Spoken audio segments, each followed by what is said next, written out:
My name is Melissa. I'm 26 years old and getting ready to have my baby at home. But there's a problem.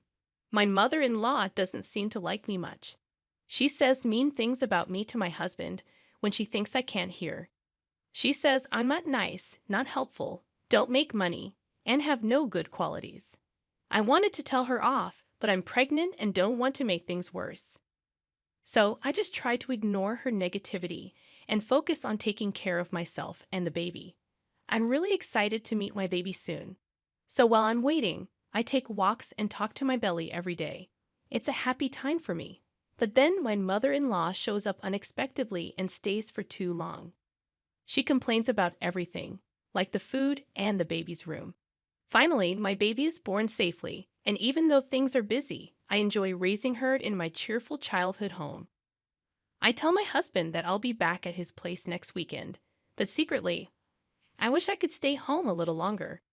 I wonder how long I can rely on others, especially since my husband isn't interested in doing housework. I thought to myself. Holding my sleeping baby Lisa in my arms, I smiled at her. This is going to be your home, Lisa. We need to go back and make it cozy, I whispered. When I arrived at our house with lots of bags, I hoped someone would open the door for me when I rang the bell, but nobody did. I struggled to unlock the door and went inside, only to find nobody there. I had told my husband I'd be back by now. As I walked into the living room, I was shocked by what I saw. What? What happened here? The room was a complete mess, with stuff scattered everywhere. It wasn't just untidy. It looked like someone had deliberately made a mess. Was it a break-in? Terrified, I ran out of the house. Hello, police.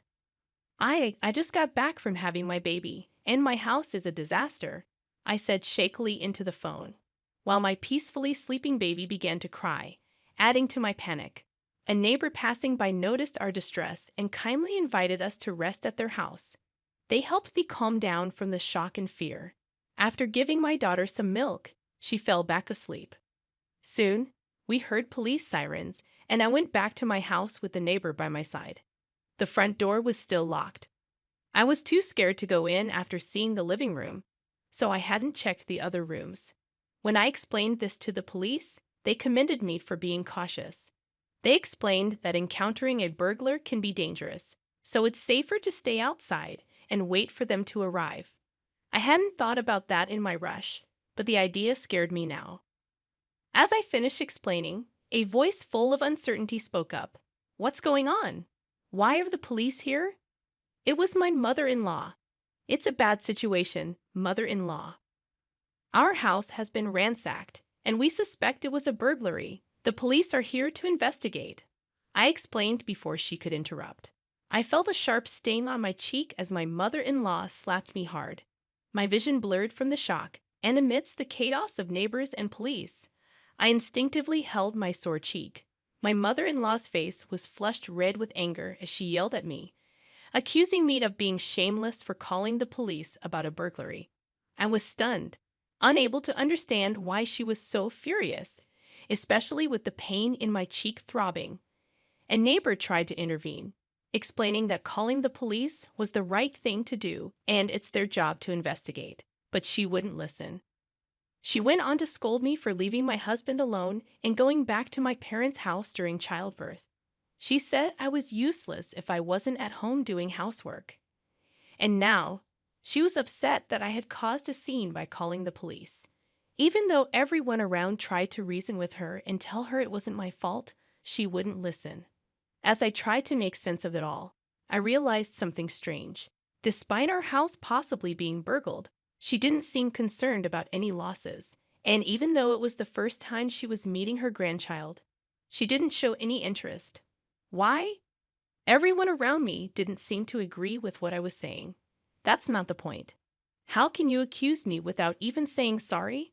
My mother-in-law completely ignored my question, sticking to her argument. Mom, what's happening? Brian, my husband, interrupted the argument, appearing quite calm. Brian, listen to this. It's awful. My mother-in-law's face lit up with delight at the sight of her beloved son. Melissa apparently called the police. Huh. Why? She's been going on about a burglary, but that's impossible. Brian, please tell her to stop being so ridiculous. My mother-in-law insisted. Is that true? Melissa, maybe you got it wrong about the burglary. It's bothering the neighbors, you know?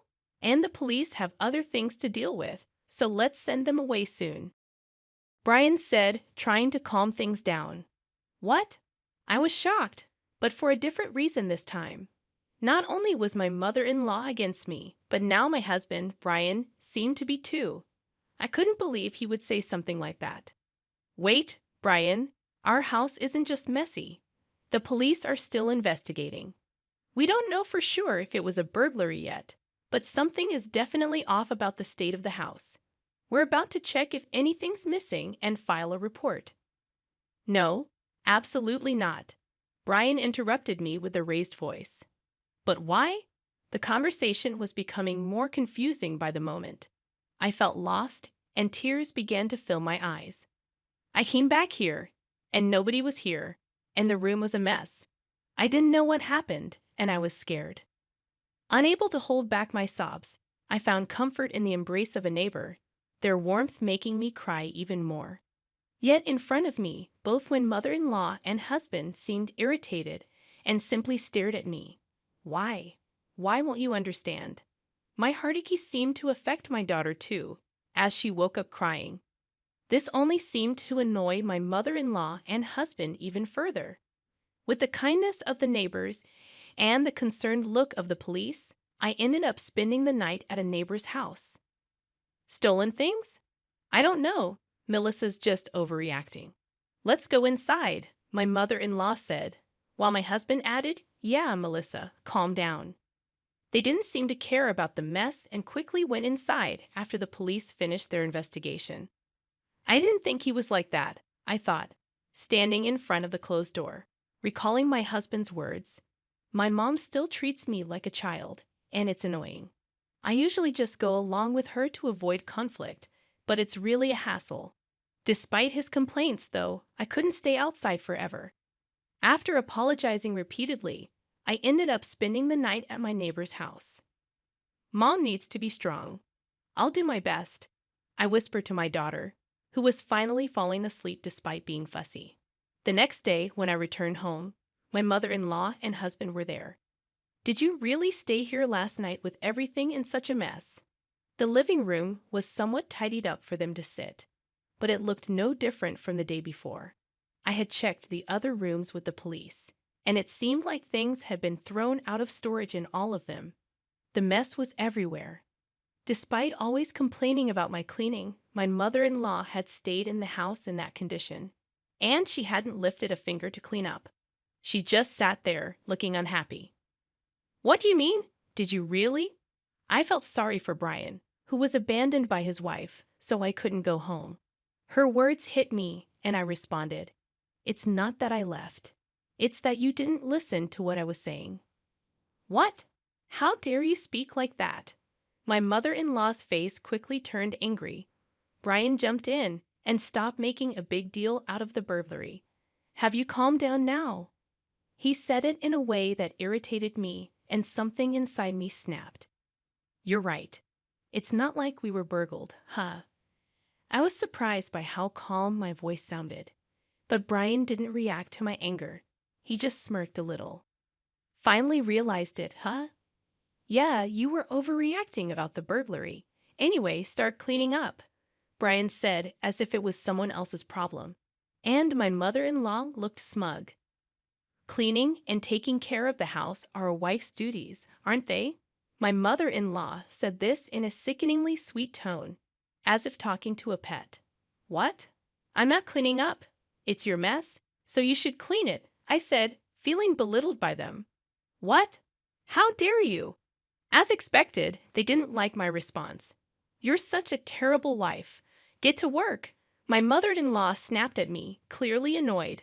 What a hassle, my husband grumbled in agreement.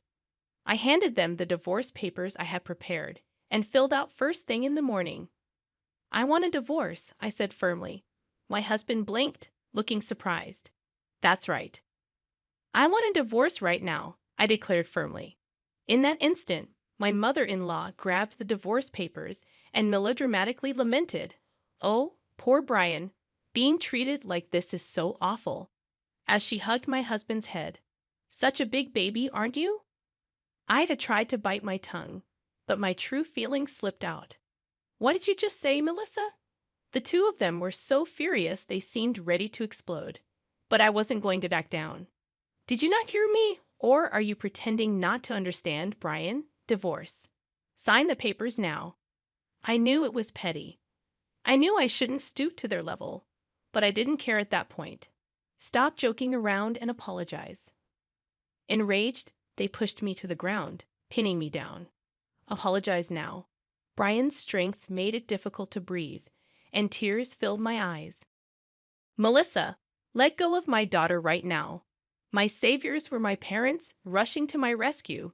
Behind them, I saw the friendly officer from the previous day, coughing and struggling for air. Relief washed over me, and my strength waned. "Why are you barging in here like this?" "Leave immediately." My mother-in-law and husband were being held back by the officer, squirming and resisting. "It's useless. You've been caught assaulting someone." With my father's help, I stood up and smiled at the two struggling figures. "Actually, I just asked the officer to come and check on the situation from yesterday. I never expected you to attack me." "What? What's happening?" My husband growled, but I wasn't afraid anymore. "We have a baby monitor camera installed in this house for our little Lisa. It's a live stream camera. It couldn't record the person who trashed the room, but," as I spoke, both of them visibly relaxed. "Huh. So what if it's a live camera? I told you, right? Now, the kind neighbor who helped us yesterday is watching over this room. They listened to your conversation yesterday, along with a lot of people at the police station. My parents were watching too." "Yes, after my mother-in-law and husband disappeared behind the door yesterday, I started checking the baby monitor camera. The police suspected that this whole break-in thing seemed fishy, perhaps even staged. Not just my mother-in-law, but my husband too might be involved," I explained. They guessed right. "When I came home, the room was all messy, and you both acted surprised, blaming me for it. You planned to make my parents apologize by saying they didn't want a daughter-in-law who'd do something like that. But you didn't want a daughter-in-law at all because we had a baby girl, not a boy. You wanted to replace me with someone else, right? And what's this about an affair approved by the mother-in-law?" I said it all quickly, and everyone looked at them coldly. "It must be a mistake," my husband said nervously. "No way. I would never cheat." Melissa, do you still have more to say? This nonsense. Stop." My mother-in-law, who forgot herself for a moment and got angry, wasn't forgiven by the others. I also refused to accept being judged on such an unfair basis. I don't want a family that doesn't care about how our baby is doing. It's not right that our neighbor, who's been looking after her, shows more love than my own family since I arrived today. I'm going back to my parents' house. And yes, I'll file for divorce and fight for custody of our daughter. It seems that's what you all wanted. No, wait a minute, not to the police station. I don't want to go. Let go. I don't want to. Both of them caused a scene as the police took them away. Afterward, my mother-in-law and husband became infamous in the neighborhood, and not in a good way. They tried to make things right by offering me a divorce settlement, but it didn't help. The rumors had already spread. No matter how much they insisted they paid me, no one believed them. I returned to my parents' house and am raising my daughter with their help. Through a friend's recommendation, I found a job nearby. It's not easy, and I have my worries, but when I see my daughter's smiling face, I feel determined to do my best. I'll work hard to raise Lisa well, making sure she doesn't turn out like her father. The plastic stick trembled in my hand, two pink lines staring back at me like accusatory eyes. After years of disappointment, this should have been a moment of joy. Instead, dread coiled in my stomach as I imagined Jake's reaction. "Alice, you've been in there for ages. What's going on?" Jake's impatient voice carried through the bathroom door. I took a deep breath, steeling myself. "Coming," I called, my voice surprisingly steady. Stepping into our bedroom, I found Jake sprawled across the bed, flicking through his phone. He barely glanced up. Well, another negative? I swallowed hard. Actually, it's positive. The silence that followed was deafening. Jake's eyes snapped to mine, narrowing with suspicion. What did you say? I'm pregnant, Jake. I held out the test, my hand shaking slightly. We're going to have a baby. Jake sat up slowly, his face a mask of disbelief. That's impossible. We've been trying for years. I know, but... Did you cheat on me? The accusation hit me like a slap. What? No, of course not. I recoiled, hurt and anger flaring inside me. How could you even think that? Jake stood, towering over me. Well, it doesn't make sense, does it? All those fertility treatments, all that money wasted, and suddenly you're pregnant? It happens, Jake. Sometimes it just happens, he scoffed, pacing the room. Right. And I'm supposed to believe that? Yes, I cried, frustration building. Because it's the truth. This is our baby, Jake. Ours. Jake stopped, turning to face me with a cold look in his eyes. I don't want it. The words hit me like a punch to the gut. What? I said, I don't want it. His voice was flat, emotionless. Get rid of it. I stumbled back, clutching the test to my chest. No, I won't do that. Alice, be reasonable, Jake said, his tone patronizing. We're not ready for this. Our marriage is already hanging by a thread. Because of you, I shot back, finding my voice. Because you've been distant and cruel, treating me like I'm broken just because I couldn't get pregnant. Jake's face darkened. Watch it, Alice. You're getting hysterical. No, I'm not, I said, straightening my spine. I'm finally seeing things clearly. This baby is a miracle, Jake, and if you can't see that, then... Then what? He challenged, stepping closer. I met his gaze, unflinching. Then maybe we shouldn't be together anymore. Jake's laugh was harsh. Oh, that's rich. You think you can make it on your own? With a baby? I'd rather be alone than with someone who doesn't want our child, I said, my voice steady despite the tears threatening to spill. For a moment, something like regret flashed across Jake's face, but it was quickly replaced by a sneer. Fine. Have your precious baby. But don't come crawling back when you realize how hard it is. He stormed out of the room, leaving me alone with the weight of his words. I sank onto the bed, one hand instinctively moving to my still flat stomach. The test was still clutched in my other hand, those 2 pink lines a promise of a future I'd dreamed of for so long. But not like this. Never like this. My phone buzzed, startling me. It was a text from my mother, Brenda. How did it go, sweetheart? Did you tell him? I stared at the message, tears finally spilling over. How could I tell her that my marriage had just imploded? That the man I thought I knew had revealed himself to be a monster? With shaking fingers, I typed out a reply. Can I come home? The response was immediate. Of course. We're here for you, always. I looked around the room at the life Jake and I had built together. It all seemed hollow now, a facade hiding years of pain and resentment. But as I placed a hand on my stomach again, I felt a flicker of hope. This baby was my future now, and I would do whatever it took to give us both the life we deserved. The suitcase felt impossibly heavy as I dragged it down the stairs.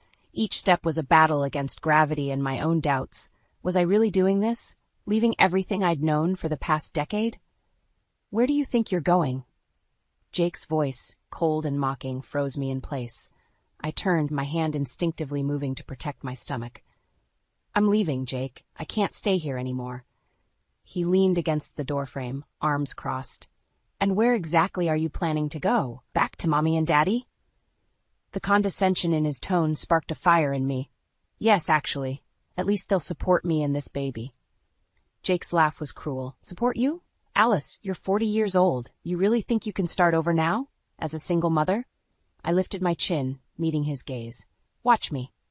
For a moment, something like uncertainty flickered in Jake's eyes, but it was quickly replaced by a sneer. Fine, go, but don't come crawling back when you realize how hard it is out there. I'd rather struggle alone than stay here with you, I shot back, surprised by my own vehemence. Jake's face darkened.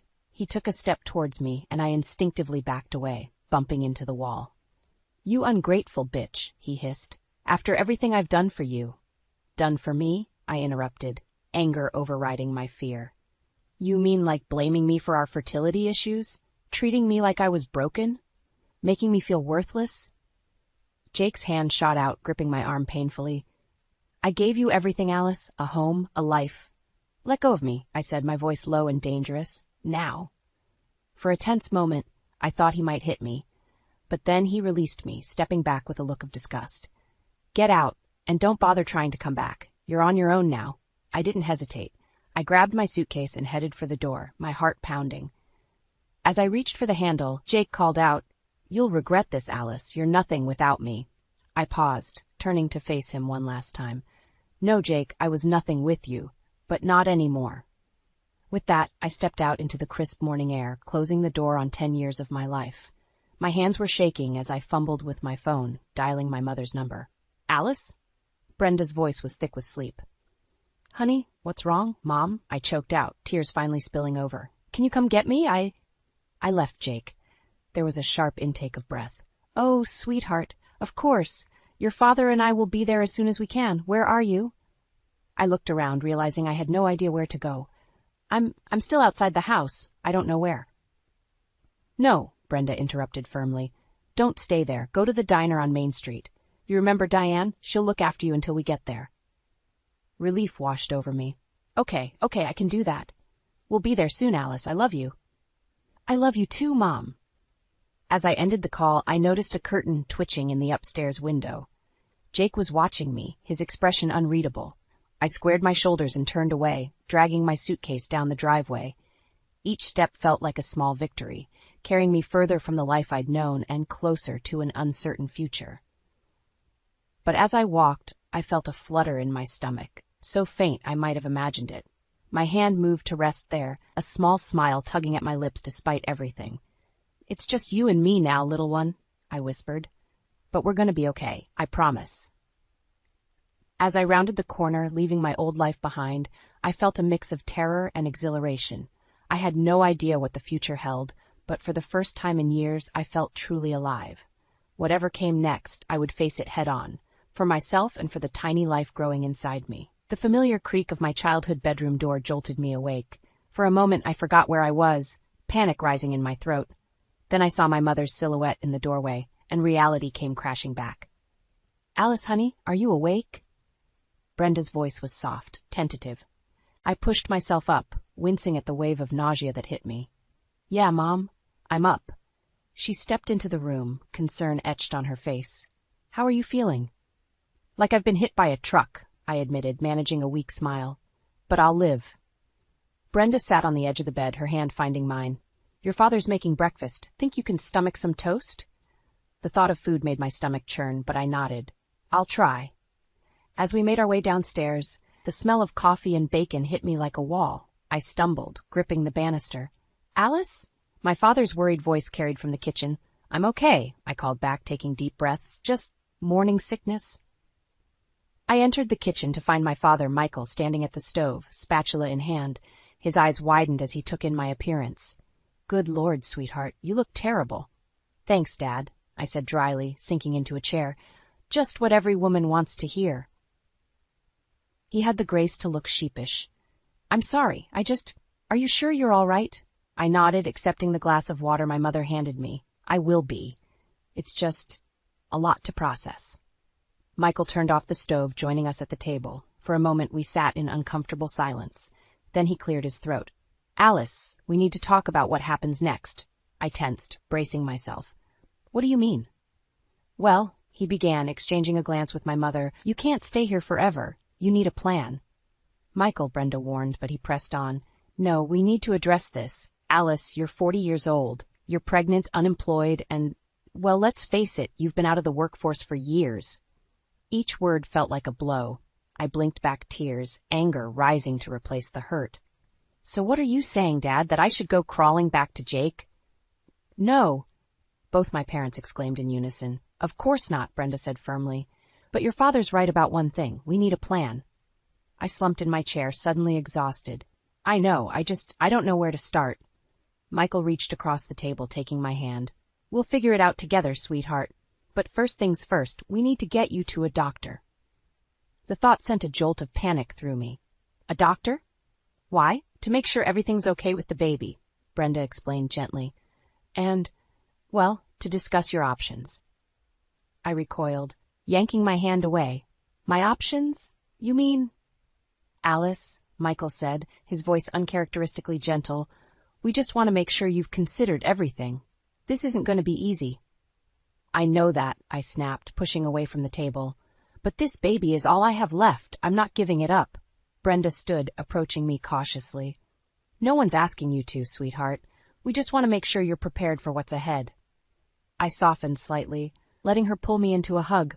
I know, Mom. I'm scared, but I have to do this. As I pulled away, a sharp pain lanced through my abdomen. I gasped, doubling over. Alice? My father's voice sounded far away. What's wrong? I looked down, horror flooding through me at the sight of blood on my pajama pants. No, I whispered. No, no, no. The room spun as panic set in. My mother's arms were around me, her voice urgent in my ear. Michael, call an ambulance. As darkness crept in at the edges of my vision, one thought consumed me. I couldn't lose this baby. I couldn't lose the only good thing left in my life.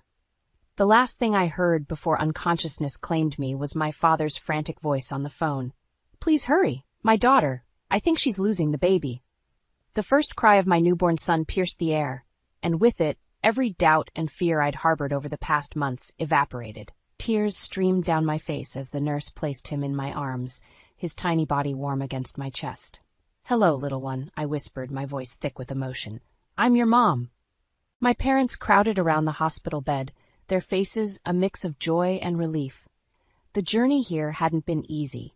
After the scare in my first trimester, every day had felt like a battle. Against my body, against the whispers of doubt, against the ghost of Jake's cruel words. But now, looking into my son's eyes, I knew it had all been worth it. He's beautiful, Alice, my mother said, wiping away her own tears. My father squeezed my shoulder. What are you going to name him? I smiled, running a finger along my son's cheek. Ethan, it means strong.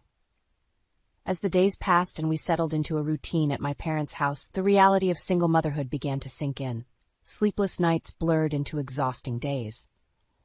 The weight of responsibility pressed down on me, constant and unyielding. One particularly rough morning after Ethan had been crying for hours, I found myself in the kitchen, desperately trying to warm a bottle with one hand while bouncing him in the other. Shh, please, Ethan, I begged, my own tears threatening to fall. Mommy's trying. Here, let me help. My mother's voice startled me. She took Ethan from my arms, cooing softly to him. I slumped against the counter, suddenly bone-weary. I can't do this, Mom. I'm not cut out for this. Brenda's eyes softened with understanding. Oh, sweetheart, every new mother feels that way sometimes. But you're stronger than you know. As if to prove her point, Ethan's cries quieted as she rocked him. I watched, a mix of gratitude and envy washing over me. I need to find a job, I said, the words tasting bitter. I can't keep relying on you and Dad. My mother nodded, her expression thoughtful. Actually, I might have an idea about that. Do you remember Diane from the diner? I frowned, vaguely recalling the kind-faced woman who'd sheltered me the day I left Jake. Sort of. Why? Well, I ran into her yesterday. She mentioned they're short-staffed at the diner. It's not much, but it's a start. Hope fluttered in my chest, quickly tempered by doubt. I don't know, Mom. I haven't worked in years. And what about Ethan? Your father and I can watch him while you're at work, she said firmly. Alice, this could be good for you, a chance to get back on your feet. I looked at my son, now sleeping peacefully in my mother's arms. The thought of leaving him, even for a few hours, made my heart ache. But I knew she was right. I needed to do this, for both of us. Okay, I said, taking a deep breath. I'll do it. The next day, I found myself standing outside the diner, Ethan strapped to my chest in a baby carrier. My hands shook as I reached for the door handle. You've got this, I whispered to myself, echoing my mother's words from that morning. As I stepped inside, the bell above the door chimed. Diane looked up from behind the counter, her face breaking into a warm smile. Alice, I'm so glad you came, she said, coming around to greet me. Her eyes softened as she noticed Ethan. And who's this handsome little man? I swallowed hard, fighting back tears. This is Ethan, my son. Diane's smile widened. Well, aren't you two a package deal? Come on back, let's talk about getting you started. As I followed her, I felt a strange mix of terror and excitement. This was it, the first step towards our new life. I had no idea what challenges lay ahead, but for the first time in months, I felt a glimmer of hope. With Ethan's warm weight against my chest and the promise of a fresh start before me, I squared my shoulders and stepped into the unknown. The diner's bell chimed, and I looked up from wiping down the counter, my customary greeting dying on my lips. There, framed in the doorway, stood Jake. My heart stuttered, then raced. He looked different, expensive suit, perfectly styled hair, a gleaming watch on his wrist. But his eyes, cold and calculating, were just as I remembered.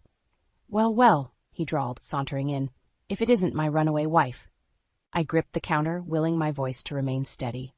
"What are you doing here, Jake?" He smirked, sliding onto a stool. "Can a man visit his hometown? Although I must say, I'm surprised to find you here." His gaze swept dismissively over the diner. Before I could respond, a woman entered behind him. Tall, blonde, and impeccably dressed, she exuded an air of wealth and confidence. Jake's smirk widened. "Alice, meet Nancy, my wife." The word hit me like a physical blow. Wife? How long had it been since I'd left? A year? 18 months? Nancy extended a manicured hand, her smile not quite reaching her eyes. "So you're Alice. I've heard so much about you." I shook her hand, automatically, my mind reeling. I'm sorry, I didn't know Jake had remarried." Jake laughed, the sound grating on my nerves.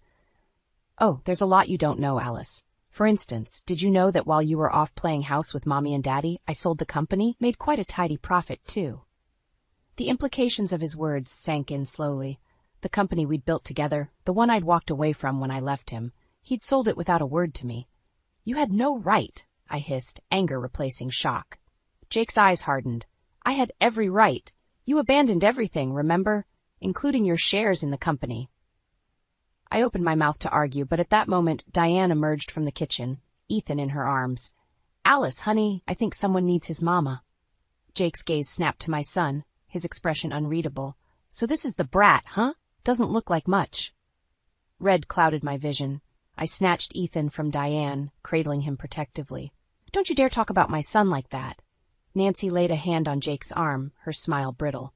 "Now, darling, let's not cause a scene. We just came to deliver the news, remember?" Jake nodded, his smirk returning.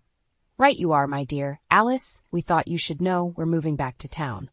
Bought that big house on Maple Street. You know the one." I did know it. It was the house I'd always dreamed of living in, back when Jake and I were trying to start a family. "Why?" I managed to choke out. "Why come back here?" Jake stood, adjusting his cufflinks. "Let's just say I have some unfinished business to attend to." "Oh, and Alice, you might want to have a chat with your lawyer. There are some discrepancies in our divorce settlement that need addressing." With that, he strode out, Nancy in tow. The bell chimed again, leaving an oppressive silence in their wake. I slumped against the counter, my legs suddenly weak. Ethan whimpered, sensing my distress. "Oh, honey," Diane said softly, coming around to support me. "Are you okay?" I shook my head, tears threatening to spill. "I don't know. I thought I was finally free of him." As I held Ethan close, inhaling his sweet baby scent, a terrible realization dawned. Jake was back, and he clearly had an agenda. Whatever game he was playing, I was woefully unprepared. But looking down at my son, I knew I couldn't run again. This was our home now, our life. I'd fought too hard to build this new reality. "Diane," I said, my voice steadier than I felt, "can you watch Ethan for a bit? I need to make a call." She nodded, understanding in her eyes. "Of course, sweetie. Take all the time you need." As I stepped outside, phone in hand, I took a deep breath. I didn't know what Jake was planning, but one thing was clear. I needed to be ready. For Ethan's sake and for my own, I had to fight back. With trembling fingers, I dialed a number I never thought I'd use again. "Hello, this is Alice Thompson. I need to speak to a lawyer. It's urgent." The manila envelope felt heavy in my hands, its contents threatening to upend my world once again. I'd been avoiding it for days, but with Jake's latest threat looming over me, I couldn't put it off any longer. Taking a deep breath, I opened it, spreading the documents across my kitchen table. As I read, my heart sank. Jake hadn't just sold the company. He'd systematically stripped it of assets before the sale, funneling millions into offshore accounts. "Oh, God," I whispered, my hands shaking. This was why he'd come back. He was covering his tracks, and I was the loose end. A knock at the door startled me. I hastily gathered the papers, shoving them back into the envelope. "Coming!" I opened the door to find Nancy standing there, looking decidedly less polished than the last time I'd seen her. "We need to talk," she said, pushing past me into the house. Please, come in, I muttered sarcastically, closing the door. What do you want, Nancy? She turned to face me, her expression a mix of anger and desperation. I want the same thing you do, to take Jake down. I blinked, sure I'd misheard. What? Nancy sank onto my couch, suddenly looking exhausted. Jake's been cheating on me with multiple women, and that's not even the worst of it. My mind reeled. The company? You know about that? She nodded grimly. I found out last week. He's been embezzling for years, Alice, and now he's trying to pin it all on you. The room seemed to tilt. I gripped the back of a chair to steady myself. On me? How? He's claiming you were involved in the financial decisions before you left, that you knew about the offshore accounts. Nancy's eyes met mine. He's setting you up to take the fall. A wave of nausea hit me. But that's not true. I didn't know anything about it. I believe you, Nancy said softly. That's why I'm here. I want to help. I laughed bitterly. Help? How could you possibly help? She reached into her purse, pulling out a flash drive. Because I have proof. Emails, bank statements, everything, but I can't use it without implicating myself. That's where you come in. My head spun with the implications. You want me to turn him in? Nancy nodded. It's the only way, Alice. If we don't act first, he'll destroy us both. I sank into a chair, my mind racing. Could I trust her? This woman who'd married Jake, who'd looked at me with such disdain in the diner? As if reading my thoughts, Nancy leaned forward. I know you have no reason to trust me, but think about your son, Alice. What kind of future will he have if Jake succeeds? Ethan, my beautiful boy, sleeping peacefully in the next room. The thought of him growing up with Jake's shadow looming over us made my decision for me. Okay, I said, my voice steadier than I felt. I'm in. What's the plan? Nancy's relief was palpable. We gather all the evidence, then go to the authorities. But we have to move fast. Jake's getting suspicious. As if on cue, my phone buzzed with a text. It was Jake. We need to talk. Come to the house tonight, alone. I showed Nancy the message, my heart pounding. He knows something's up.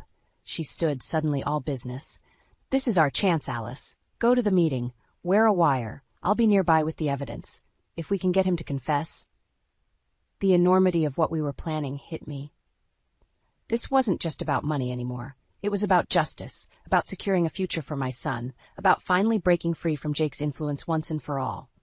All right, I said, squaring my shoulders. Let's do this. As Nancy left to make preparations, I looked at the photo of Ethan on my mantel. His innocent smile steeled my resolve. Whatever happened tonight, I had to succeed, for both of us. I picked up my phone, my finger hovering over Jake's message. With a deep breath, I typed my response. I'll be there. The die was cast. In a few hours, I'd be facing Jake one last time, and this time, I wouldn't be the one walking away with nothing. My heart pounded as I approached the house on Maple Street. The grand facade, once a symbol of my dreams, now loomed like a fortress of deceit. I touched the wire hidden beneath my blouse, drawing strength from Nancy's words. Remember, we only need one confession. Jake opened the door before I could knock, his smile predatory. Alice, darling, come in. I stepped inside, fighting the urge to flee. The house was immaculate, a stark contrast to the chaos about to unfold. Drink, Jake offered, already pouring himself a whiskey. I shook my head. Let's skip the pleasantries, Jake. Why am I here? He chuckled, sinking into an armchair. Always so direct. It's one of the things I admired about you, you know. Cut the crap, I snapped, my nerves fraying. What do you want? Jake's eyes hardened. I want you to sign some papers, a simple amendment to our divorce agreement. You'll relinquish any claim to the company's assets. I forced a laugh. The company you sold without my knowledge? Why would I do that? Because, he leaned forward, voice low, if you don't, I'll make sure you never see your precious son again. Ice flooded my veins. You wouldn't dare. Jake's smile was cruel. Wouldn't I? Think about it, Alice. Who would the courts favor? The successful businessman or the unstable single mother working in a diner? Rage boiled inside me. You bastard. You set this all up, didn't you? The company, the move back here, it was all to corner me. He shrugged, unrepentant. Business is business. I couldn't let you be a loose end. And Nancy? I pressed, praying the wire was picking everything up. Does she know about your business practices? A flicker of unease crossed Jake's face. Nancy's not your concern. This is between us. I took a deep breath, steeling myself. No, Jake. This is bigger than us now. I know about the embezzlement, the offshore accounts. Did you really think you could hide it forever? Jake's composure cracked. He surged to his feet, looming over me. You don't know anything. And if you breathe a word of this to anyone, I'll... The door burst open, revealing Nancy and two stern-faced men in suits. That's enough, Jake, Nancy said, her voice ice-cold. It's over. Jake's face drained of color. Nancy, what the hell is this? One of the men stepped forward, flashing a badge. Jacob Thompson, we're with the FBI. We have some questions about your financial dealings. As the reality of the situation sank in, Jake's shock turned to fury. He lunged at me, eyes wild. You bitch, you set me up. I stumbled back, but before Jake could reach me, the agents had him pinned. As they read him his rights, Jake's gaze locked on mine, filled with a hatred that chilled me to the bone. This isn't over, Alice, he snarled. I'll destroy you for this, you and that brat of yours. As they led Jake away, my legs gave out. I sank to the floor, trembling. Nancy knelt beside me, her hand on my shoulder. It's done, she said softly. We did it. I nodded, unable to speak. The adrenaline was fading, leaving me hollow. We'd won, but at what cost? Outside, I could hear Jake still shouting threats as they put him in the car. Each word was a dagger, reminding me that this victory was far from clean. Nancy helped me to my feet. Come on, let's get you home to Ethan. Ethan, my beautiful boy, the reason for all of this. As we stepped outside, the cool night air hit my face, and with it came a crushing realization. Jake's words weren't empty threats. As long as he was alive, Ethan and I would never truly be safe. I turned to Nancy, my voice barely a whisper. What have we done?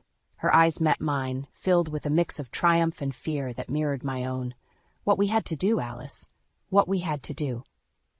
As we walked away from the house on Maple Street, I knew that while one chapter had closed, another, potentially more dangerous one, was just beginning.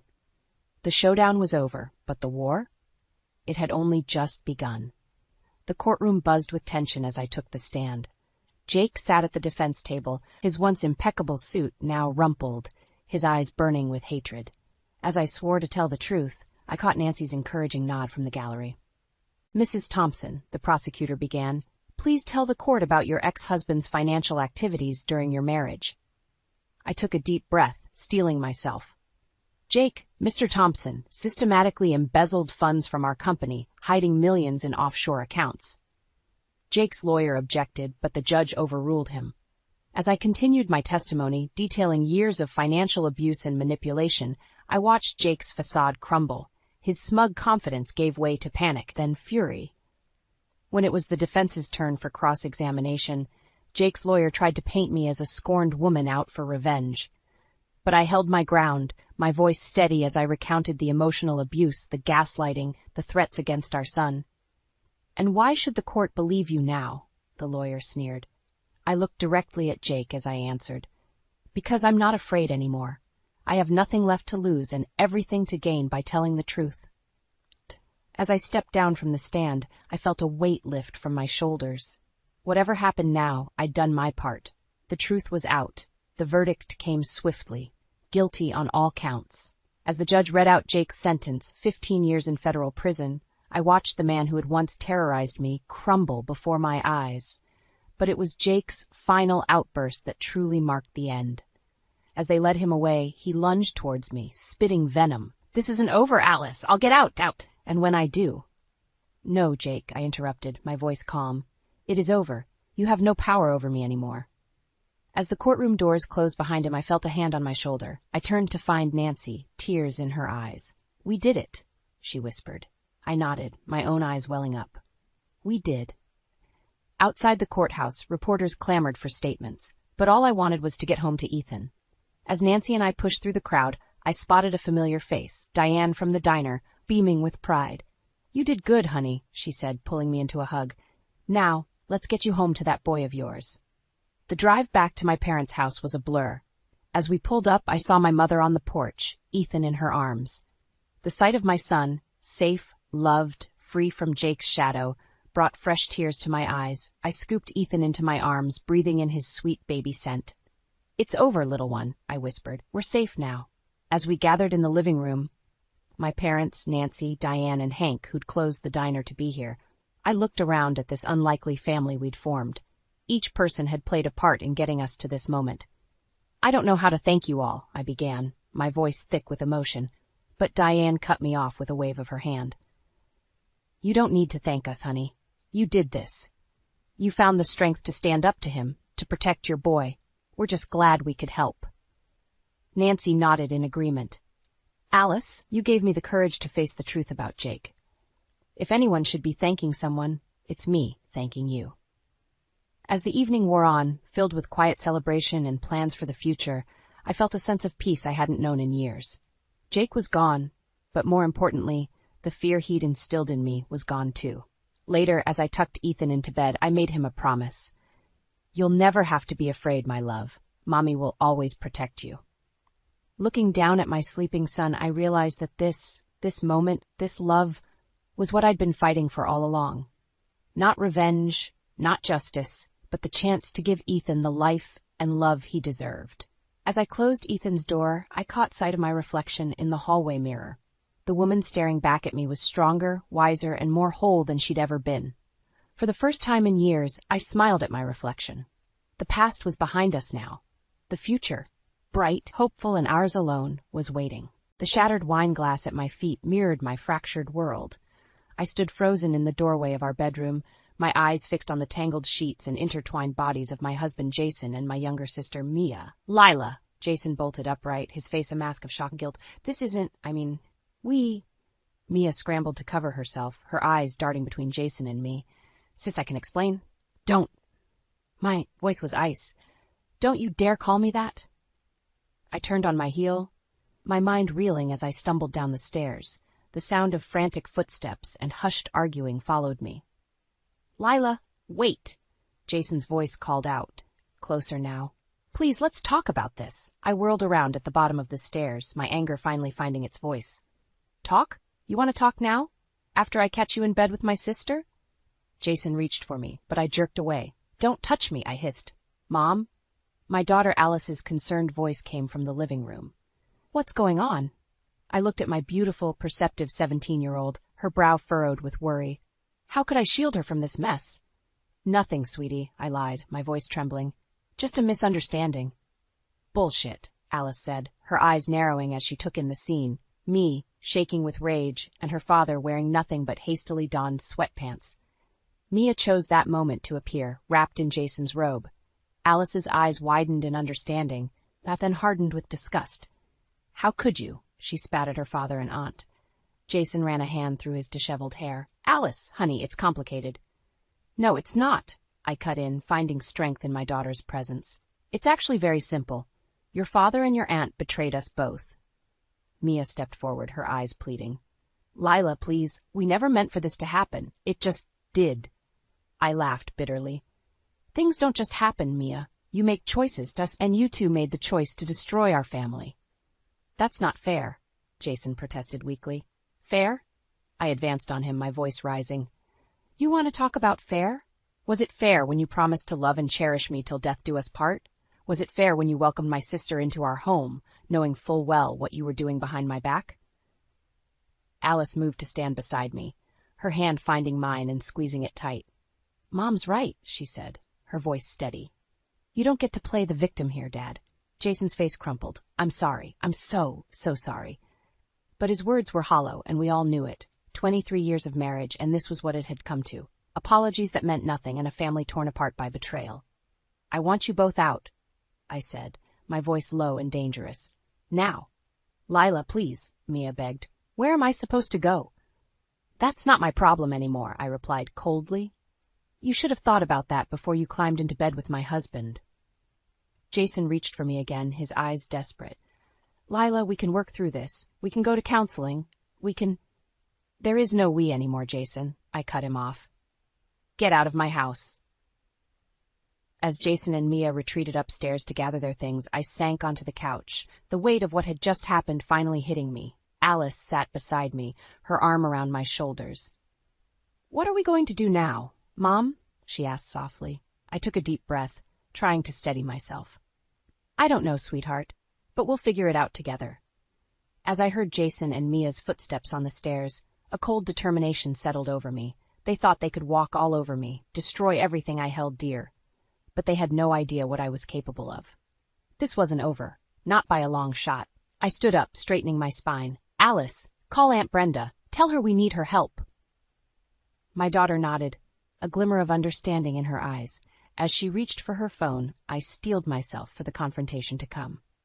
Jason and Mia had made their choices. Now it was time for me to make mine. I clutched the faded photograph, my fingers tracing the outlines of our younger selves. Jason and I, barely in our 20s, grinning at the camera with our whole lives ahead of us. How did we end up here? Mom? Alice's voice snapped me back to reality. Aunt Brenda's here. I tucked the photo away and headed downstairs, where my best friend waited with open arms. Oh, honey, Brenda said, enveloping me in a hug. I came as soon as Alice called. What happened? I took a shaky breath. Jason, he's been having an affair with Mia. Brenda's eyes widened. Your sister? That bastard. I caught them together, I said, the words still bitter on my tongue, in our bed. Jesus, Brenda muttered. Where are they now? I kicked them out, I replied, a hint of pride creeping into my voice. Brenda squeezed my hand. Good for you. Now, what's the plan? I hesitated. I don't know. Everything's happening so fast. Well, first things first, Brenda said decisively. We need to protect your assets. Have you checked your accounts? The thought hadn't even occurred to me. I rushed to my laptop, logging into our joint account. My heart sank as I stared at the screen. It's empty, I whispered. He cleaned it out. Alice gasped. Dad wouldn't do that, would he? But the evidence was right there in black and white. Our savings, gone. 23 years of marriage, and this was what it had come to. That son of a bitch, Brenda hissed. Lila, you need to call a lawyer. Now. As if on cue, my phone buzzed. Jason's name flashed on the screen. I answered, my voice cold. What do you want? Lila, please, he begged. Can we talk? I made a mistake. A mistake? I cut him off. Is that what you call emptying our bank account? There was a pause. I panicked. I thought you might try to take everything. I laughed bitterly. So you decided to beat me to it? How noble of you, Jason. It's not like that, he protested. I love you, Lila. We can work this out. Love? The word tasted like ash in my mouth. If this is your idea of love, I want no part of it. I hung up, my hand shaking. Brenda and Alice watched me, concern etched on their faces. He says he loves me, I said, my voice hollow. After everything he's done. Brenda snorted. Men.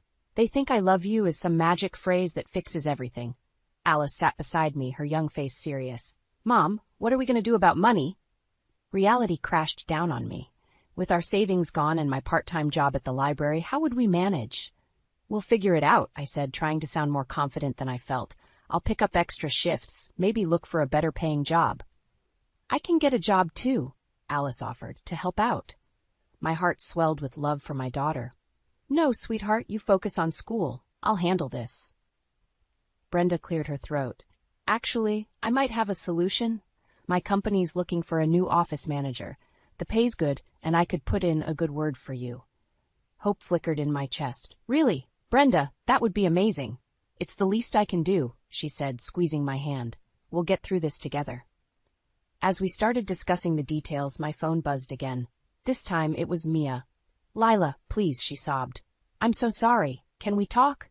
I stared at the phone, torn between anger and the instinct to comfort my little sister. But the image of her in bed with Jason flashed through my mind, and I made my decision. There's nothing to talk about, I said coldly, and hung up. I turned back to Brenda and Alice, my resolve strengthening. Okay, I said, squaring my shoulders. Let's figure out our next move. As we huddled around the kitchen table plotting our strategy, I felt a spark of something I hadn't experienced in years. Hope. Jason and Mia might have betrayed me, but I wasn't alone. And I was far from defeated. Little did they know, this was just the beginning. They'd soon learn that hell hath no fury like a woman scorned, especially when that woman has a brilliant daughter and a fiercely loyal best friend by her side. The interview at Brenda's company went better than I dared hope. As I walked out of the office building, a weight lifted off my shoulders. For the first time in days, I felt a glimmer of optimism. My phone buzzed. Alice's name flashed on the screen. Mom, you need to come home. Now. Her voice was tight with tension. What's wrong? I asked, my heart racing. It's Dad and Aunt Mia. They're here. I clenched my fist. I'm on my way. The drive home was a blur. I burst through the front door to find Jason and Mia sitting in our living room, Alice glaring at them from across the coffee table. "What the hell are you doing here?" I demanded. Jason stood up, his hands raised in a placating gesture. "Leela, please, we just want to talk." "There's nothing to talk about," I snapped. "I told you both to stay away." Mia's eyes were red-rimmed. "Sis, please, we made a terrible mistake, but—" "Don't call me that," I cut her off. "You lost the right to call me sis when you slept with my husband." Alice moved to stand beside me, her presence a comforting anchor. "Mom's right, you both need to leave." Jason's face hardened. "Alice, this is between your mother and me. You don't understand." "I understand perfectly." Alice shot back. "I understand that you betrayed Mom, that you stole her money, and that you're trying to weasel your way back in." I felt a surge of pride for my daughter's fierce loyalty. "It's not that simple," Mia pleaded. "Jason and I, we have feelings for each other." The words hit me like a physical blow. "Feelings? You expect me to care about your feelings?" Jason reached for me. "Lila, we never meant to hurt you. It just happened." I recoiled from his touch. "Things don't just happen, Jason. You made choices. Now you have to live with the consequences." "What about our family?" he asked, desperation creeping into his voice. "What about everything we've built together?" "You should have thought about that before you destroyed it all," I replied coldly. Mia stood up, tears streaming down her face. "Lila, please, you're my sister. We've always been there for each other. Can't we find a way to work through this?" For a moment, I wavered. Memories of our childhood, of the times we'd supported each other through thick and thin, flashed through my mind. But then I remembered the sight of her in bed with Jason, and my resolve hardened. "No, Mia, we can't. You crossed a line that can't be uncrossed." Jason's face darkened. "Fine. If that's how you want to play it, we'll settle this in court. I'll fight for half of everything we own." I laughed bitterly. "Good luck with that. You already emptied our bank account, remember?" His eyes widened in surprise. "How did you?" "It doesn't matter," I cut him off. "What matters is that you've shown your true colors. Now get out of my house." As Jason and Mia reluctantly headed for the door, Alice called out, "Wait." We all turned to look at her. She held up her phone, a triumphant gleam in her eye. "I recorded everything you just said," she announced. "About your feelings for each other, about Dad stealing the money, all of it." Jason's face paled. "Alice, you can't." "I can, and I did," she replied firmly. "If you try to take Mom to court, if you try to claim a single penny more from her, this recording goes to your lawyer, and to Grandma and Grandpa." Mia gasped. "You wouldn't." Alice's gaze was steely. "Try me." As Jason and Mia slunk out, thoroughly defeated, I pulled Alice into a fierce hug. "I can't believe you did that," I whispered. She hugged me back just as tightly. "Nobody messes with my mom." As we stood there holding each other, I felt a surge of determination. Jason and Mia thought they could walk all over us, but they were wrong. We were stronger than they knew, and we were just getting started. I pulled back, looking into Alice's eyes. "We need to call Brenda," I said. "It's time to plan our next move." The manila envelope felt heavy in my hands as I sat at the kitchen table, my heart pounding. Brenda had come through, hiring a private investigator to dig into Jason and Mia's affair. Now, the truth lay before me, waiting to be unveiled. "Are you sure you want to do this, Mom?" Alice asked, her voice laced with concern. I nodded, my jaw set. "I need to know everything." With trembling fingers, I opened the envelope and spread its contents across the table. Photos, bank statements, and a detailed report stared back at me, each piece a dagger to my heart. The photos came first, Jason and Mia at a cozy restaurant, holding hands across the table. Another showed them entering a hotel, his arm wrapped possessively around her waist. But it was the timestamp on the images that made my blood run cold. "This one's from last year," I whispered, my voice barely audible. "They've been lying to me for over a year." Alice's hand found mine, squeezing it tight. "I'm so sorry, Mom." I forced myself to continue, flipping through bank statements that revealed a pattern of withdrawals and suspicious purchases. A diamond necklace I'd never received, weekend getaways I'd never been on. "He's been using our money to fund their affair," I said, anger rising in my chest. But it was the final page of the report that delivered the crushing blow. A copy of a lease agreement signed by both Jason and Mia for an apartment across town. They were planning to move in together, I realized, the words tasting like ash in my mouth. "They were going to leave us, Alice. My daughter's face hardened. Then we'll beat them to it. As if on cue, my phone buzzed. A text from Jason. We need to talk. Can I come over? I showed Alice the message, my mind racing. What should I do? She straightened up, a determined glint in her eye. Let him come. It's time he faced the consequences of his actions. An hour later, Jason walked through the door, his face a mask of false contrition. Lila, I cut him off, gesturing to the evidence spread across the table. Save it, Jason. I know everything. His eyes widened as he took in the photos, the bank statements, the lease agreement. How did you? It doesn't matter, I said, my voice steady despite the turmoil inside. What matters is that you've been lying to me, to us, for over a year. Jason's shoulders slumped. I never meant for it to go this far. Mia and we just connected, and... Stop, I held up a hand. I don't want to hear your excuses. What I want to know is why you're really here. He hesitated, then reached into his pocket and pulled out a folded document. My lawyer drew up divorce papers. I thought, maybe we could handle this amicably. I laughed, a harsh, bitter sound. Amicably? After you emptied our bank account? After you used our money to wine and dine my sister? Mom, Alice interjected, her voice tight with anger. Show him. I nodded, sliding the lease agreement across the table. Were you going to tell us about your little love nest, Jason? Or were you just going to disappear one day? The color drained from his face. Lila, I can explain. No need. I cut him off. I think I understand perfectly. You and Mia had it all planned out, didn't you? Drain our accounts, move in together, start your new life. Jason's eyes darted between Alice and me, desperation creeping into his voice. Please, we can work this out. I'll do anything. You're right about one thing, I said, standing up. We are going to handle this, but not on your terms. I picked up the divorce papers, tearing them in half. I'll be filing for divorce, Jason, but it'll be on my terms, Stop. And trust me, after everything you've done, you won't like what's coming. As Jason stumbled out of the house, shell-shocked and defeated, I turned to Alice. Her eyes shone with a mixture of pride and determination. What now, Mom? I took a deep breath, squaring my shoulders. Now, we fight back, and we win. The lawyer's office felt suffocating as I sat across from Jason, our respective attorneys flanking us. The mediation was supposed to be a step towards an amicable divorce, but the tension in the room was palpable. Mrs. Thompson, Jason's lawyer began, his voice oily smooth, my client is willing to be generous in the division of assets, given the circumstances of your separation. I bristled at his condescending tone. Generous? After he drained our joint account? Jason had the decency to look ashamed, but his lawyer pressed on. Mr. Thompson is prepared to offer a 50-50 split of all remaining assets, including the house and his retirement fund. My attorney, a sharp-eyed woman named Karen, leaned forward. And what about the money Mr. Thompson withdrew without my client's knowledge? Jason's lawyer waved a dismissive hand. Water under the bridge. We're here to move forward, not dwell on the past. I felt my blood begin to boil, but Karen's steady presence kept me grounded. We'd prepared for this.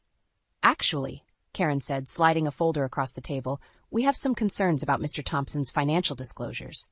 As Jason and his lawyer pored over the documents, I watched their faces change. Shock, then anger, then fear flitted across Jason's features. Where did you get this information? His lawyer demanded. Karen's smile was razor-sharp. Let's just say Mrs. Thompson has friends in high places. Now shall we discuss the real numbers? What followed was a brutal dissection of Jason's hidden assets, accounts I'd never known about, investments made behind my back, and a startling revelation about his true income.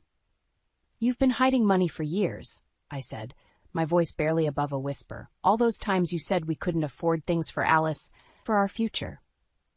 Jason couldn't meet my eyes. Leela, I can explain.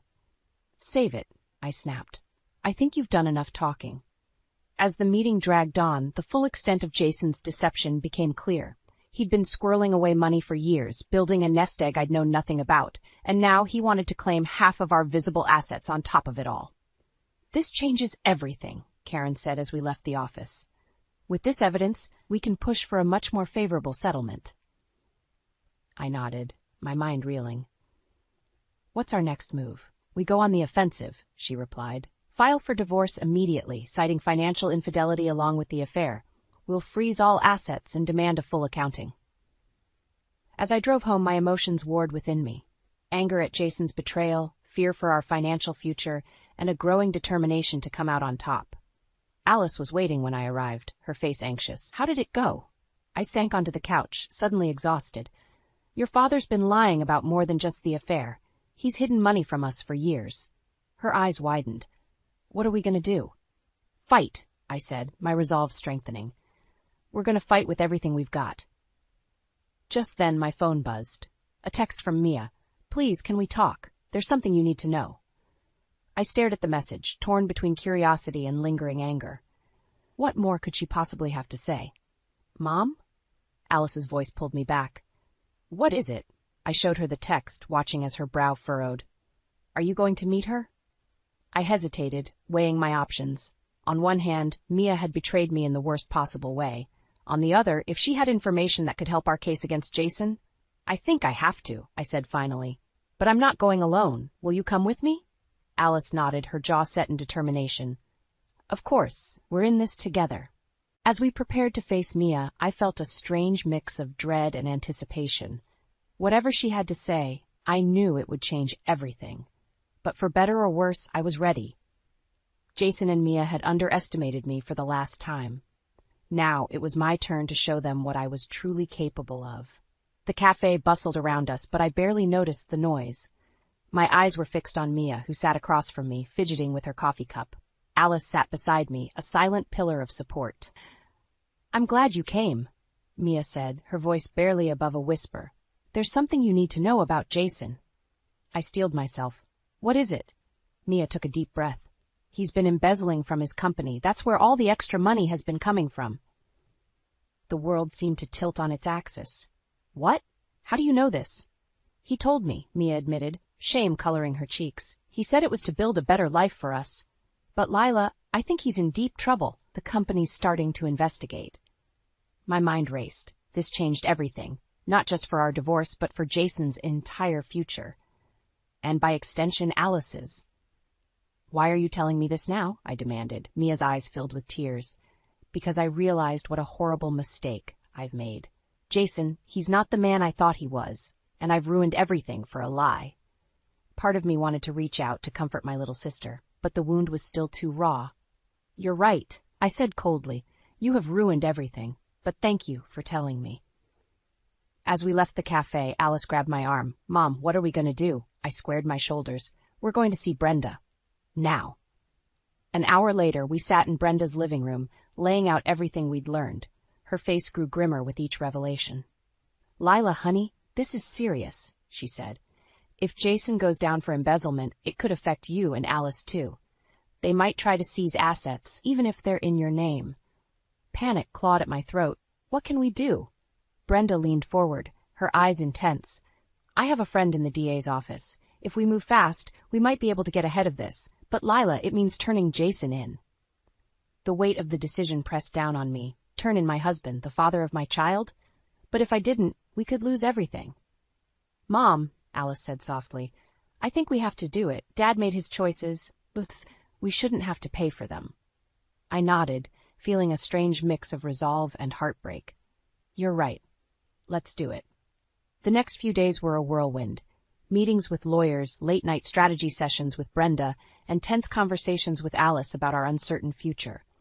Through it all, I felt like I was walking a tightrope, one misstep away from disaster. Then, on a rainy Tuesday morning, it all came crashing down. I was at my new job, the one Brenda had helped me get, when my phone exploded with notifications. News alerts, texts from friends, and a frantic call from Alice. Mom, turn on the TV, she said, her voice shaking. They've arrested Dad. I rushed to the break room where a small crowd had already gathered around the television. There, in vivid color, was Jason being led out of his office in handcuffs. The ticker at the bottom of the screen screamed, "Local businessman arrested for embezzlement." My coworkers turned to stare at me, their faces a mix of pity and curiosity. I felt exposed, raw, as if my entire life was being broadcast for the world to see. As I stumbled back to my desk, my phone buzzed again. A text from an unknown number. How could you do this to me? To us. You'll regret this, Lila. I swear you will. Jason. Even now, He was trying to intimidate me, to make me feel guilty for his crimes.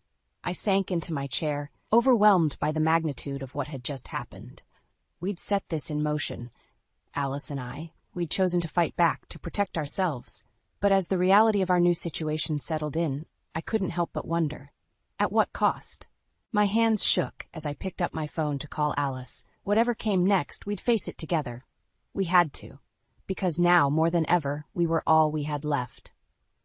The courtroom felt suffocating as I sat beside my lawyer, watching Jason in his orange jumpsuit. The past few weeks had been a whirlwind of legal meetings, press conferences, and sleepless nights. Now it all came down to this moment. Your Honor, the prosecutor began, the state has overwhelming evidence of Mr. Prowl Thompson's embezzlement. We're prepared to offer a plea deal. Jason's lawyer leaned in, whispering urgently.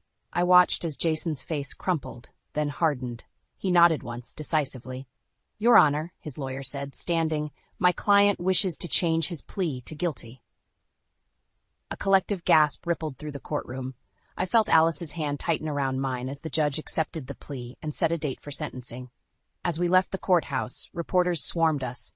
Mrs. Thompson, how do you feel about your husband's guilty plea? Did you know about the embezzlement? What about your sister's involvement? I pushed through the crowd, my heart pounding. Alice and I barely made it to the car before breaking down. It's over, I whispered, holding my daughter close. It's finally over. But it wasn't, not really. The next morning, I woke to a flurry of text messages from Brenda. Turn on the news. Now. I fumbled for the remote, my blood running cold as I saw Mia's face on the screen. I was manipulated, she was saying, tears streaming down her face. Jason Thompson used me, just like he used everyone else. I had no idea about the embezzlement. I'm as much a victim as anyone. Rage boiled inside me. How dare she play the victim after everything she'd done? My phone buzzed again. This time, it was Mia herself. Lila, please, I know you're angry, but I need your help. Jason's lawyers are coming after me. They're saying I was complicit. I could lose everything. I stared at the message, torn between lingering anger and a lifetime of sisterly instinct. Before I could respond, another crisis hit. An email from my bank. Urgent notice, account frozen. Panic clawed at my throat as I called the bank.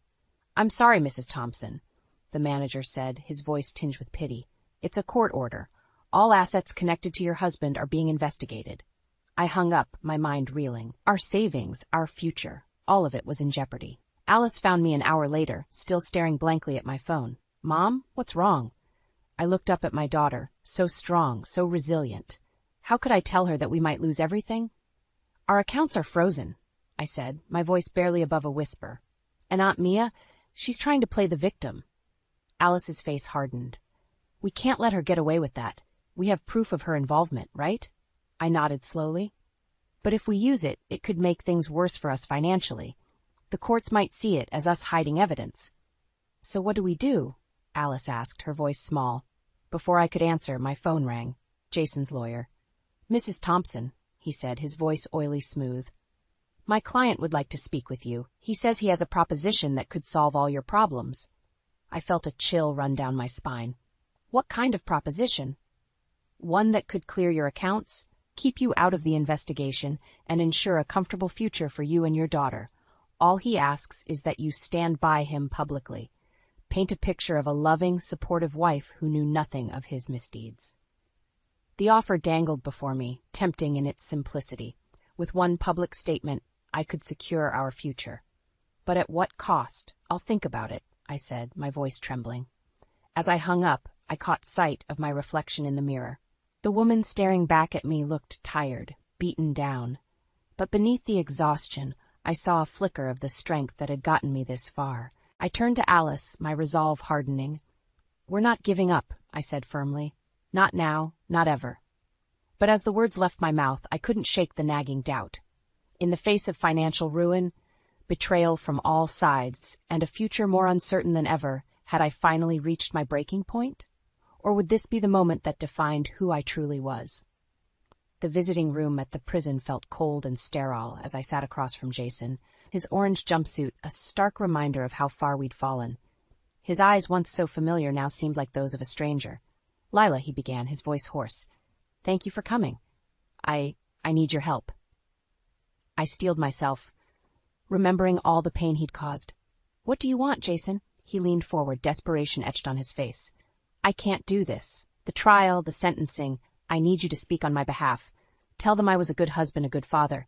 Please, Lila, for old time's sake. For a moment I wavered. Despite everything, a part of me still remembered the man I'd fallen in love with all those years ago. But then I thought of Alice, of the life we were rebuilding, and my resolve hardened. No, Jason, I said firmly. I won't lie for you, not anymore. His face darkened. You owe me, Lila. After all we've been through. I don't owe you anything, I cut him off. You made your choices. Now you have to live with them. As I stood to leave, Jason grabbed my arm. If you walk away now, you'll regret it. I'll make sure of it. I jerked away, my heart pounding. Goodbye, Jason. Outside, I found Alice waiting, her face anxious. How did it go? I took a deep breath. It's over. Really over. As we drove home, my phone buzzed with a text from Mia. I'm sorry for everything. Can we talk? I showed Alice the message, torn between lingering anger and the pull of family ties. It's your decision, Mom, Alice said softly. But remember, we're stronger together. Her words echoed in my mind as we pulled into our driveway. To my surprise, Brenda was waiting on the porch, a determined look on her face. I've got news, she said as we approached. Big news. Inside, Brenda laid out a stack of documents. Remember that friend I have in the DA's office? Well, she did some digging. Turns out Jason had a secret account we didn't know about. And guess whose name is on it? My heart skipped a beat. Mia's? Brenda nodded. They were in it together, Lila. All of it. The revelation hit me like a physical blow. My sister, my own flesh and blood, had been complicit in Jason's crimes all along. What do we do now? Alice asked, her voice small. I looked at my daughter, then at Brenda, feeling a surge of gratitude for the true family I had left. In that moment, I made my decision. We tell the truth, I said firmly. All of it. No more lies, no more cover-ups. The next few weeks were a whirlwind of legal meetings and court appearances. I testified about Jason's crimes, about Mia's involvement, holding nothing back. It was painful, exposing our family's darkest secrets, but with each word, I felt a weight lifting from my shoulders. On the day of Jason's sentencing, I stood before the judge, my voice steady. Your Honor, I'm not here to defend my husband's actions. He made his choices, and now he must face the consequences. But I am here to speak for myself, for my daughter, and for all those who were betrayed by his actions. We're ready to move forward, to rebuild our lives without the shadow of his crimes hanging over us. As the judge handed down his sentence, 15 years with no possibility of early parole, I felt a strange mix of sadness and relief. It was the end of a chapter, but also the beginning of a new one. Outside the courthouse, reporters clamored for a statement. But this time, I didn't run. I stood tall, Alice by my side, and faced the cameras. We've been through hell, I said, my voice clear and strong, but we've come out stronger. To anyone out there facing betrayal, facing seemingly insurmountable odds, I want you to know you're not alone, and you're stronger than you know. As we walked away hand in hand, I felt a sense of peace wash over me. The road ahead wouldn't be easy, but for the first time in months I felt hope. We had weathered the storm, faced our demons, and come out the other side. Looking at Alice, seeing the strength and resilience in her eyes, I knew we would be okay. More than okay. We would thrive, because sometimes it's only when everything falls apart that you discover what you're truly made of. And I, Lila Thompson, was made of steel. The attic was suffocating, its musty air thick with secrets. I wiped sweat from my brow, my hands trembling as I lifted the lid of an old trunk. Nestled among yellowed newspapers and faded photographs, a bundle of letters caught my eye. The handwriting was unfamiliar, delicate yet urgent. Rachel, are you still up there? Dominic's voice floated up from below. I hesitated, my fingers grazing the frayed edges of the envelopes. Just a minute, I called back, my heart racing. Quickly, I stuffed the letters into my pocket and closed the trunk. As I descended the rickety ladder, Dominic appeared at the bottom, his brow furrowed. What were you doing up there? He asked, a hint of suspicion in his tone. I forced a smile. Just looking for some old baby clothes. Thought we might be able to use them for Grace. Dominic's face softened. Oh, right. Good idea. He glanced at his watch. The boys will be home soon. I need to head out for a bit. Can you handle dinner? I nodded, grateful for the distraction. Of course. Go ahead. As soon as the front door closed behind him, I rushed to the kitchen and pulled out the letters with shaking hands. The return address bore the name Sarah Harper, Dominic's late wife. The first letter was dated 5 years ago, just months before Sarah's death. I began to read, my breath catching in my throat. Dear Lucy and Ian, I'm writing to you in desperation. Things have gotten worse, and I fear for the boys' safety. Dominic's temper is out of control, and his parents enable his behavior. Please, I need your help. The sound of the front door opening startled me. I quickly shoved the letters back into my pocket as Ethan, my 15-year-old stepson, walked into the kitchen. Hey, he mumbled, barely making eye contact. Hi, Ethan, I said, trying to keep my voice steady. How was school? He shrugged, heading for the fridge. Fine. I watched him, my mind reeling from what I'd just read. Was it possible? Had Dominic been abusive to Sarah? To the boys? Where's Dad? Ethan asked, breaking into my thoughts. He had to run out for a bit, I replied. He'll be back for dinner. Ethan nodded, then paused, studying my face. Are you okay? You look kind of pale. I forced another smile. I'm fine, just a little tired. Pregnancy, you know?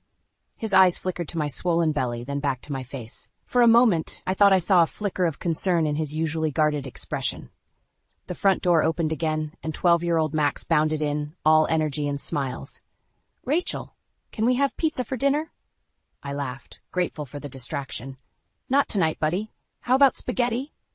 As I busied myself with dinner preparations, my mind raced. What other secrets did those letters hold? And what was I going to do with this information? The sound of a car in the driveway made my stomach clench. Dominic was home. I heard his parents' voices as well. Beverly and Carl must have come for dinner. Rachel? Beverly's shrill voice called out. Where are you hiding? I took a deep breath, steeling myself for the evening ahead. As I turned to greet them, my hand unconsciously went to my pocket, feeling the weight of Sarah's letters against my hip. In the kitchen! I called back, my voice steadier than I felt. Whatever these letters revealed, I knew one thing for certain. Nothing in this family would ever be the same again. I stood in front of the bathroom mirror, my hands resting on my swollen belly. 6 months pregnant, and I still couldn't believe it. A mix of joy and anxiety swirled inside me, much like the baby kicking beneath my palms. Rachel? Max's voice called from the hallway. Can I come in? I opened the door to find my younger stepson, his face bright with excitement. Look what I made in art class, he thrust a clay figurine towards me. It's beautiful, Max, I said, admiring the misshapen but lovingly crafted sculpture. Is it for the baby? He nodded eagerly. Do you think she'll like it? She'll love it, I assured him, ruffling his hair. Max's acceptance had been a balm to my soul these past months, a stark contrast to Ethan's cold shoulder. As if summoned by my thoughts, Ethan appeared in the doorway, his face a mask of indifference. Dad wants to know if dinner's ready, I sighed, glancing at my watch. I'll be down in a minute. Can you set the table, please? Ethan shrugged and turned away without a word. Max gave me an apologetic look before scampering after his brother. Downstairs, I found Dominic in his study, buried in paperwork. Honey, I said, knocking gently on the open door. Dinner's almost ready. He looked up, distracted. Oh, right. I'll be there in a sec. I hesitated, then plunged ahead. I was thinking, maybe we could tell the boys about the baby tonight? Dominic's brow furrowed. Are you sure that's a good idea? Ethan's still adjusting to everything. It's been over a year, Dominic, I said, frustration creeping into my voice. And I'm showing. We can't keep it a secret much longer. He sighed, rubbing his temples. Fine, we'll tell them after dinner. The meal was a tense affair, with Ethan pushing food around his plate and Max trying to fill the silence with chatter about school. As we cleared the dishes, Dominic cleared his throat. Boys, Rachel and I have some news, he began. Ethan's head snapped up, his eyes narrowing. Max looked between us, curiosity written across his face. We're going to have a baby, I said, my hand instinctively moving to my belly. You're going to have a little sister. Max's face lit up. Really? That's awesome. He jumped up to hug me, nearly knocking me off balance. Ethan, however, remained stone-faced. Congratulations, he said flatly, pushing back from the table. May I be excused? Ethan, wait, Dominic called, but the boy was already halfway up the stairs. I felt tears pricking at my eyes. I'll go talk to him, I said, but Dominic shook his head. Let him cool off. I'll handle it later. But later never seemed to come with Dominic. As the weeks passed, the tension in the house grew thicker. Ethan retreated further into himself, while Max's excitement about the baby only seemed to widen the rift between the brothers. One afternoon I found myself alone in the house, the weight of Sarah's letters heavy in my mind.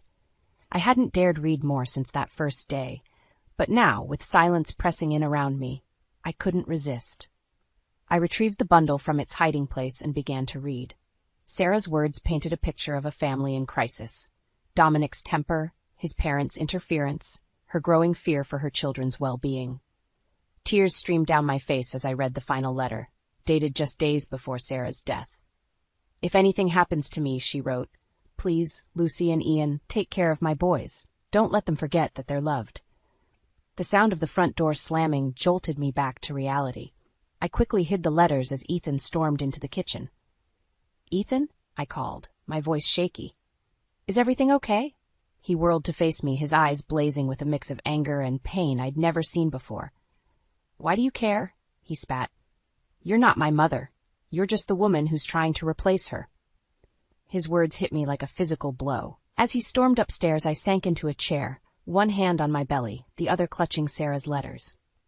In that moment, I realized that the family I'd thought I was joining was built on a foundation of secrets and pain, and I was caught right in the middle of it all.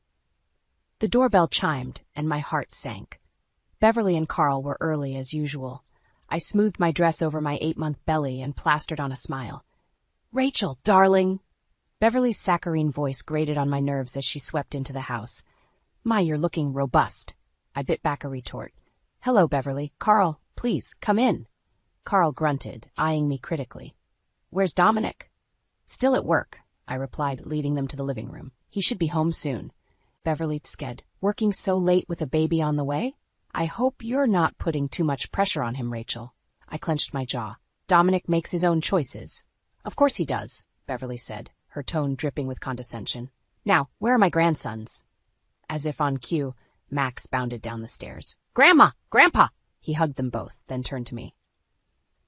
"Rachel, can I show them the nursery?" Before I could answer, Beverly interjected. "Oh, you've been helping with the nursery? How sweet. I'm sure Rachel appreciates any help she can get, being so inexperienced." I saw Max's face fall slightly. "Actually," I said, forcing my voice to remain calm, "Max has been a huge help. He's got quite an eye for design." Beverly's lips thinned. "Well, isn't that lovely? Carl, why don't you go with Max? I'd like to have a little chat with Rachel." My stomach clenched as Carl and Max headed upstairs. Beverly turned to me, her eyes cold. "Rachel, dear, we need to discuss your influence on this family." I steeled myself. "What do you mean, Beverly?" "Well," she began, her voice sickly sweet, "we've noticed some changes since you arrived. Ethan's become so withdrawn, and now Max is playing interior decorator. It's just not natural." "Not natural?" I echoed, disbelief coloring my tone. "Dominic tells us you're encouraging the boys to express themselves," she continued. "That's not how we raised Dominic. Men in this family are strong, not emotional." I felt my temper rising. "And look how well that turned out," I snapped before I could stop myself. Beverly's eyes widened. "I beg your pardon?" The front door opened, saving me from having to respond. Dominic walked in, looking tired. "Mom, what are you doing here?" he asked, confusion evident in his voice. Beverly's demeanor changed instantly. "Oh, honey, we just came to check on you all. We're worried about the stress you're under." Dominic's brow furrowed. "What stress?" Beverly glanced pointedly at my belly. "Well, with the baby coming and Rachel clearly struggling to manage the household." "I'm not struggling," I interjected, but Dominic was already nodding. "It has been tough," he admitted, "but we're managing." I stared at him, hurt and anger warring inside me. "Dominic, can I speak with you in the kitchen?" Once alone, I rounded on him. "Why didn't you tell me your parents were coming?" He shrugged. "I forgot. What's the big deal?"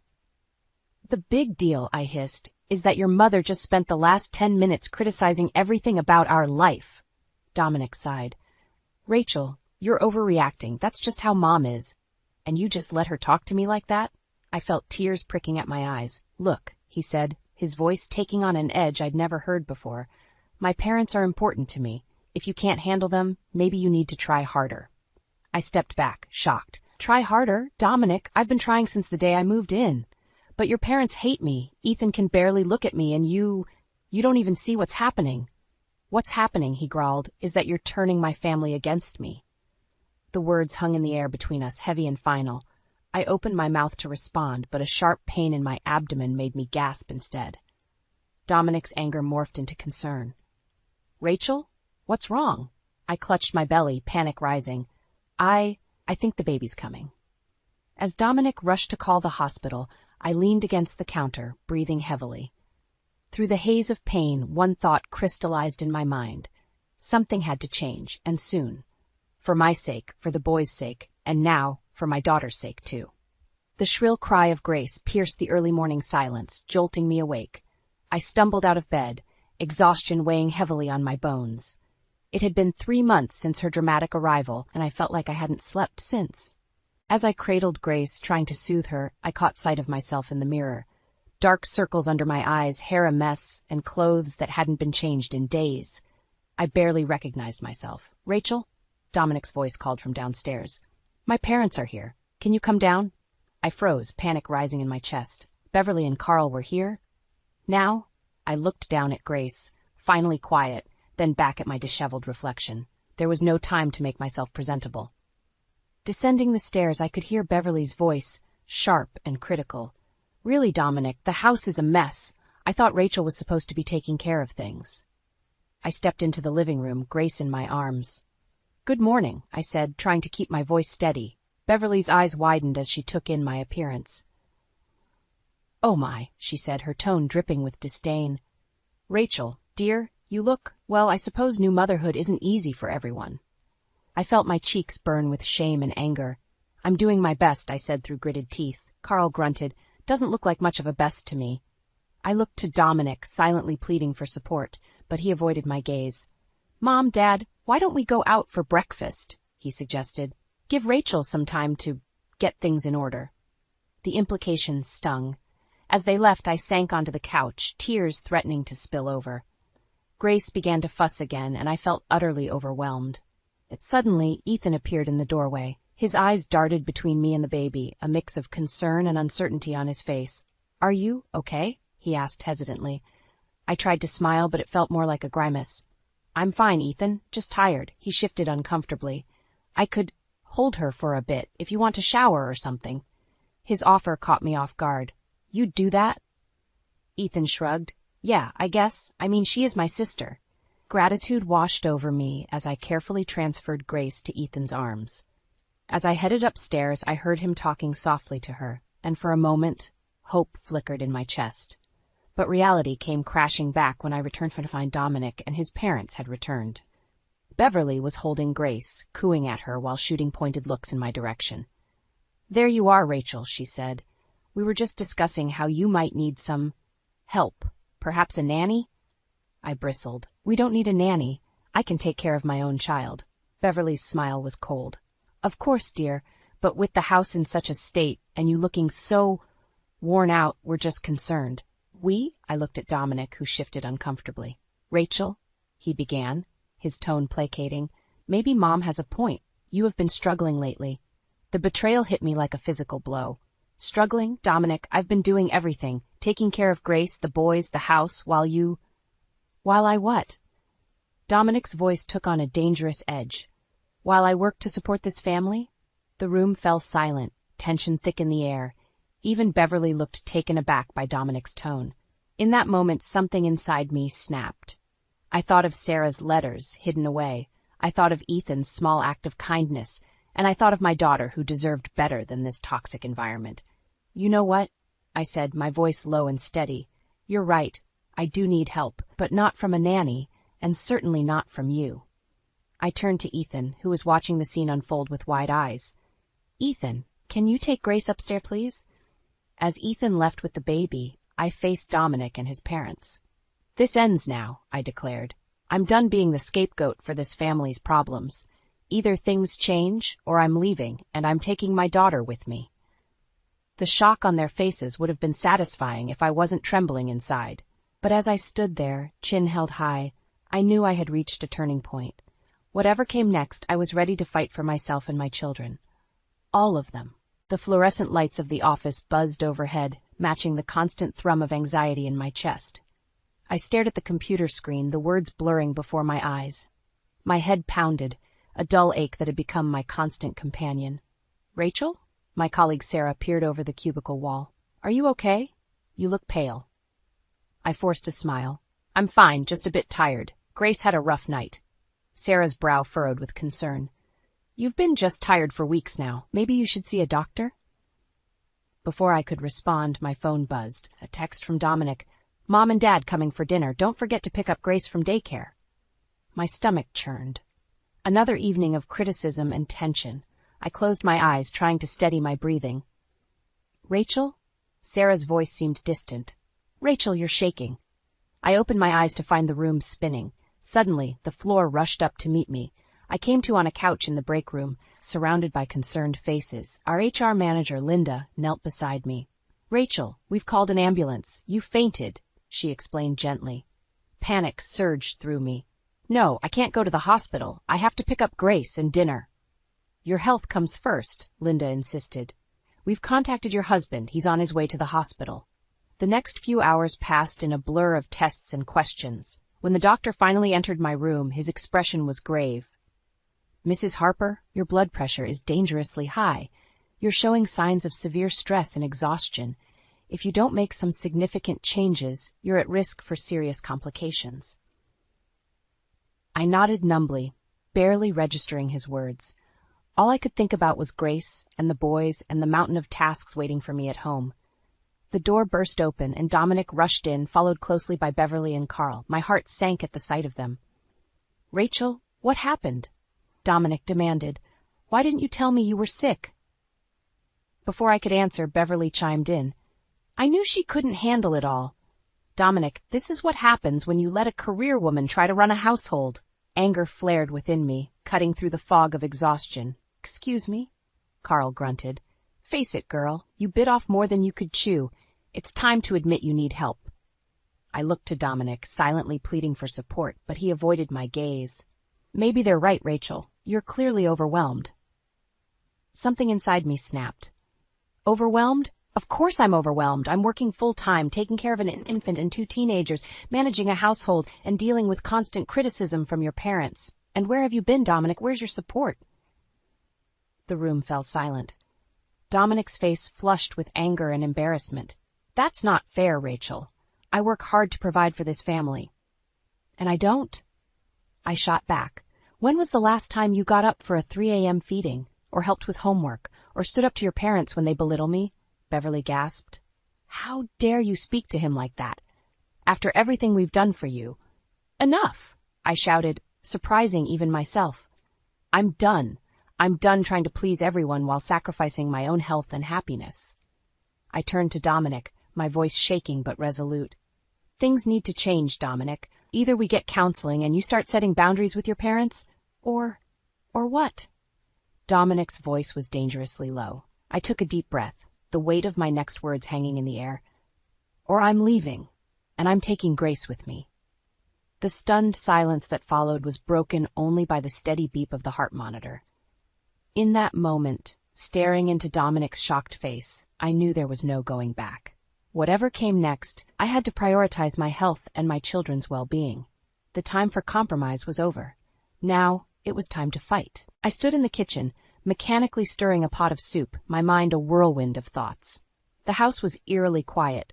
Dominic had taken Grace to his parents for the day, a thinly veiled attempt to give me a break after my hospital scare. But the silence only amplified my inner turmoil. A soft knock on the doorframe startled me. I turned to see Ethan hovering uncertainly in the doorway. "Rachel?" His voice was hesitant. "Can we talk?" I nodded, surprised. "Of course. Come in." Ethan sat at the kitchen table, fidgeting with a folded piece of paper. I found something in Dad's study." My heart raced as he unfolded the paper. It was a letter, the handwriting achingly familiar, Sarah's handwriting. "It's from my mom," Ethan said, his voice cracking. "She wrote it right before she died. I think you should read it." With trembling hands, I took the letter. As I read, Sarah's words burned into my mind. "Dominic, if you're reading this, I'm gone. I can't take it anymore. The anger, the control, the fear. I'm leaving and I'm taking the boys with me. Your parents have poisoned our family for too long. I won't let them do to our children what they did to you. I'm sorry I couldn't be stronger. Please find help, break the cycle, for our boys' sake. I looked up at Ethan, tears blurring my vision. Oh, Ethan, I'm so sorry. She never got to leave. The accident, it wasn't an accident, was it? The weight of this revelation crashed over me. Suddenly everything, Dominic's temper, his parents' interference, the boy's pain clicked into horrifying focus. Ethan, I said, my voice shaking, I need you to listen to me. What's happening in this family isn't right. It wasn't right for your mother, and it's not right for us now. Ethan nodded, tears streaming down his face. I know, I've known for a while. I didn't know what to do. I took a deep breath, steeling myself for what I was about to say. I'm going to leave your father, and I want to take you, Max, and Grace with me. Ethan's eyes widened. You do that? Even for us? Of course, I said, reaching out to squeeze his hand. You're my family too, Ethan. All of you. Just then we heard the front door open. Dominic's voice called out, Rachel, we're home. Panic flashed across Ethan's face. I quickly folded the letter and slipped it into my pocket. It's okay, I whispered. We'll figure this out. Dominic appeared in the doorway, Grace in his arms. His eyes narrowed as he took in the scene before him. What's going on here? I stood up, my heart pounding but my resolve firm. Dominic, we need to talk about everything. His face darkened. Everything? What's that supposed to mean? It means, I said, my voice steadier than I felt, that I know about Sarah, about what really happened, and I'm not going to let history repeat itself. The color drained from Dominic's face. He set Grace down, his movements suddenly jerky and aggressive.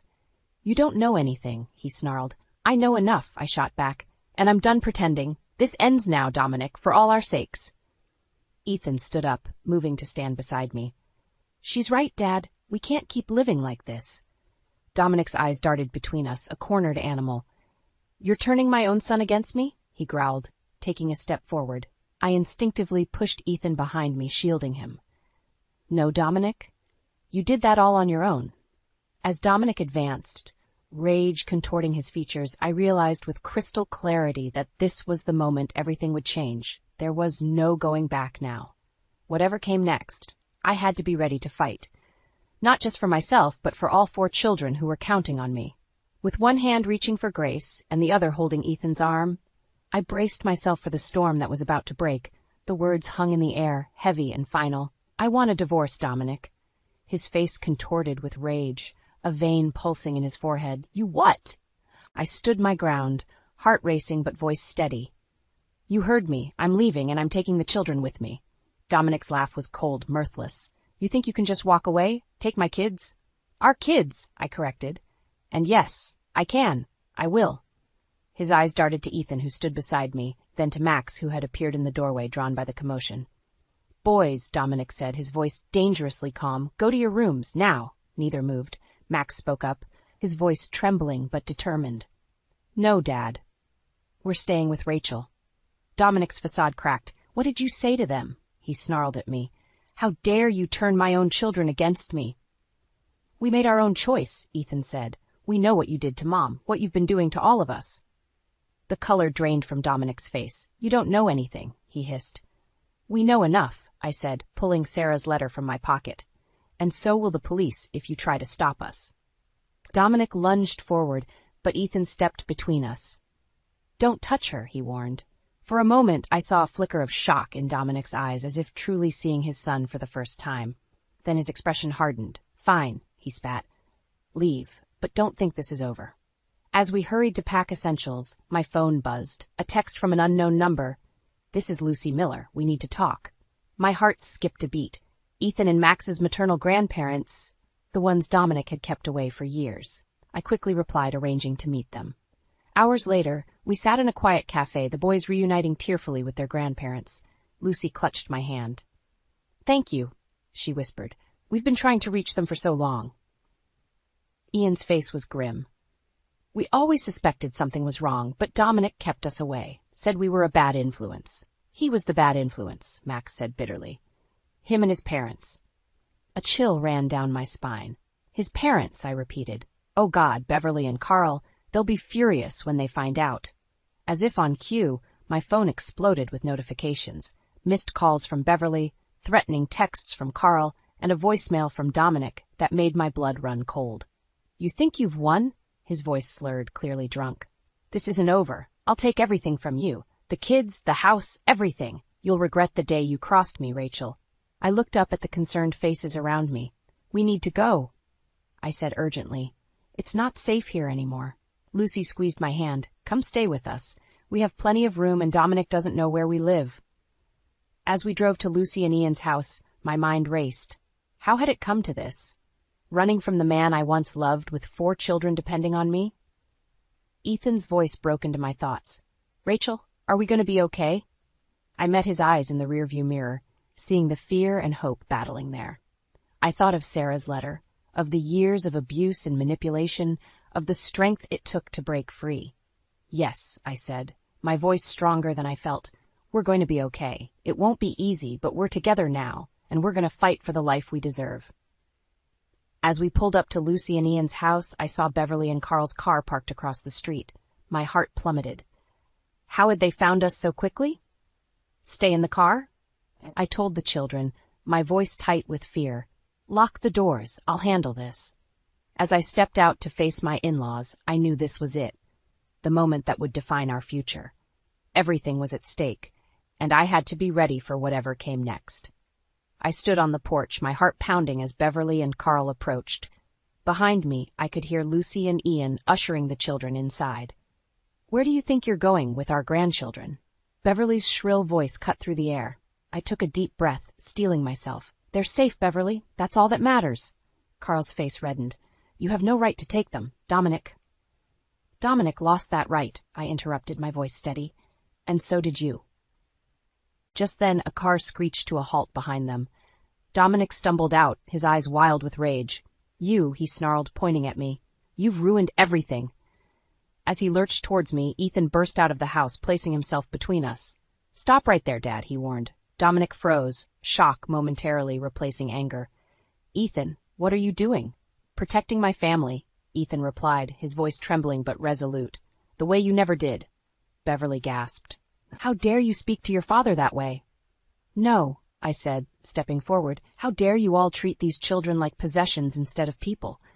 How dare you continue the cycle of abuse that nearly destroyed Sarah?" Carl's face paled. "What are you talking about?" I pulled out Sarah's letter, my hands shaking. "I know everything. About Sarah's plan to leave, about the accident that wasn't an accident, and so do the police." As if on cue, sirens wailed in the distance, growing closer. Dominic's face contorted with fury and fear. "You bitch," he spat. "You'll pay for this." He lunged forward, but Ethan was quicker. In a move that spoke of years of pent-up anger, he shoved his father back. Dominic stumbled, falling hard on the pavement. As the police cars pulled up, everything seemed to move in slow motion. Officers swarmed around us, separating Dominic and his parents from the rest of us. I watched as they were handcuffed and read their rights, feeling a strange mix of relief and sadness. Max appeared at my side, slipping his hand into mine. "Is it over?" he asked, his voice small. I squeezed his hand. "Yes, sweetheart, it's over." Hours later, after statements had been given and plans set in motion, we sat in Lucy and Ian's living room. Grace slept peacefully in my arms, while Ethan and Max leaned against me on either side. "What happens now?" Ethan asked, his voice heavy with exhaustion. I looked around at the faces of our newfound family, Lucy and Ian beaming with joy at being reunited with their grandsons, the boys finally free from the weight of secrets and fear, and little Grace innocent and unaware of the seismic shift in our world. "Now," I said, my voice thick with emotion, "we heal. We build a new life, one filled with love and honesty and support." Lucy reached out, squeezing my hand. "You're not alone in this, Rachel. We're all here for you and the children." I felt tears welling up, but for the first time in years they were tears of relief and hope. "Thank you," I whispered. "All of you, for being brave, for standing up for what's right." As the evening wore on, plans were made. Lucy and Ian offered us a place to stay until we could get back on our feet. We talked about therapy, about legal proceedings, about rebuilding our lives. Later that night, as I tucked the children into bed, Ethan caught my hand. "Rachel," he said softly, I'm sorry I was so hard on you before. You saved us, just like Mom tried to do. I felt my heart swell with love and pride. Oh, Ethan, I said, pulling him into a hug. You saved us too. We all did together. As I closed their bedroom door, I paused in the hallway, overwhelmed by the events of the day. The road ahead wouldn't be easy, but for the first time in years, I felt hope blooming in my chest. We had broken free from the cycle of abuse and silence. We had chosen love over fear, truth over lies, and in doing so, we had found not just safety, but a true family, one built on trust, respect, and unconditional love. As I settled into bed, exhausted but at peace, I knew that whatever challenges lay ahead, we would face them together. Our journey of healing had only just begun, but we were finally on the right path, and that, I realized, was the greatest victory of all. The leather-bound diary felt heavy in my hands, its pages filled with secrets I was never meant to know. I stood frozen in Mary's pristine guest room, my heart pounding as I read the words scrawled in her elegant handwriting. That insufferable Anna, the entry began. How Daniel could have chosen her is beyond me. She'll never be good enough for this family. I slammed the book shut, my hands trembling. How long had my mother-in-law harbored such resentment towards me? And more importantly, what was I going to do about it? The sound of a car pulling into the driveway jolted me back to reality. I quickly shoved the diary back into the drawer where I'd found it and rushed downstairs, plastering on a smile as Daniel walked through the door. "Hey, honey," he said, giving me a quick peck on the cheek. "How was your day with Mom?" I hesitated, the weight of my discovery pressing down on me. "Oh, you know, the usual." Daniel raised an eyebrow. "That bad, huh?" Before I could respond, Mary's voice rang out from the kitchen. "Daniel, darling, is that you?" She bustled into the room, all smiles and warmth for her son. The contrast between her demeanor now and the vitriol I just read in her diary made my head spin. "Anna, be a dear and set the table, would you?" Mary said, barely sparing me a glance. I gritted my teeth. "Of course, Mary." As I laid out the plates and silverware, I could hear Mary and Daniel chatting animatedly in the kitchen. My mind raced, trying to process what I'd learned. How could I confront her without seeming like I'd invaded her privacy? And would Daniel even believe me if I told him? "Anna." Mary's sharp voice cut through my thoughts. "We're ready to eat. Do try to keep up, dear." I took a deep breath, steeling myself for what was sure to be an uncomfortable dinner. As we sat down, Mary launched into a story about her bridge club, completely ignoring my presence. "Oh, and Daniel," she said, her eyes sparkling. "I ran into Olivia at the supermarket today. She and Liam are coming over for brunch on Sunday. Isn't that lovely?" Daniel nodded, his mouth full of pot roast. I felt a familiar pang of jealousy at the mention of my sister-in-law. Olivia could do no wrong in Mary's eyes, a fact that was driven home by what I'd read in the diary. "That sounds great, Mom," Daniel said. "Anna and I would love to join you." Mary's smile faltered for just a moment. "Oh, I'm not sure there will be enough room at the table. Perhaps Anna could visit her own family that day." The room fell silent. I stared at my plate, willing myself not to cry or scream. Daniel cleared his throat. "Mom, that's not fair. Anna is part of this family, too." Of course," Mary backpedaled smoothly. "I just thought she might prefer to spend time with her parents. You know how close they are." I couldn't take it anymore. "Actually, Mary," I said, my voice surprisingly steady, "I'd love to join you for brunch. After all, we're family, right?" The look she gave me could have curdled milk. "Of course, dear. How thoughtful of you." As the tension in the room reached a breaking point, Samuel, my father-in-law, walked in, oblivious to the drama unfolding. "Sorry I'm late, everyone," he said cheerfully. "What did I miss?" I caught Mary's eye across the table, and in that moment I knew. This was war, and I wasn't going down without a fight. The diary may have been the first shot fired, but it certainly wouldn't be the last. As we finished dinner in strained silence, I made a decision. I would find a way to expose Mary's true nature, no matter what it took. The question was, how far was I willing to go to protect my place in this family? Sunday morning arrived with a knot of dread in my stomach. I stood in front of the mirror, smoothing down my dress and wondering if it was too much for a simple family brunch. But with Mary, nothing was ever simple. "You look beautiful," Daniel said, wrapping his arms around me from behind. "Ready to go?" I forced a smile. "As I'll ever be." The drive to Mary and Samuel's house was tense, filled with my unspoken worries about the diary and Daniel's oblivious chatter about work. As we pulled into the driveway, I spotted Liam's car already parked. "Looks like we're the last to arrive," I muttered. Daniel squeezed my hand. "It'll be fine, Anna. Just relax." If only he knew. The moment we stepped through the door, Mary descended upon us like a perfectly coiffed vulture. "Daniel, darling," she exclaimed, enveloping him in a hug. Her eyes slid past me as if I were invisible. Come in, come in. Olivia's just made the most delightful quiche." I trailed behind them into the dining room, where Liam and Olivia were already seated. Olivia stood up, her pregnancy bump now clearly visible beneath her flowing top. "Anna," she said, hugging me warmly, "it's so good to see you." For a moment, I felt a flicker of genuine affection. Then I caught Mary's expression.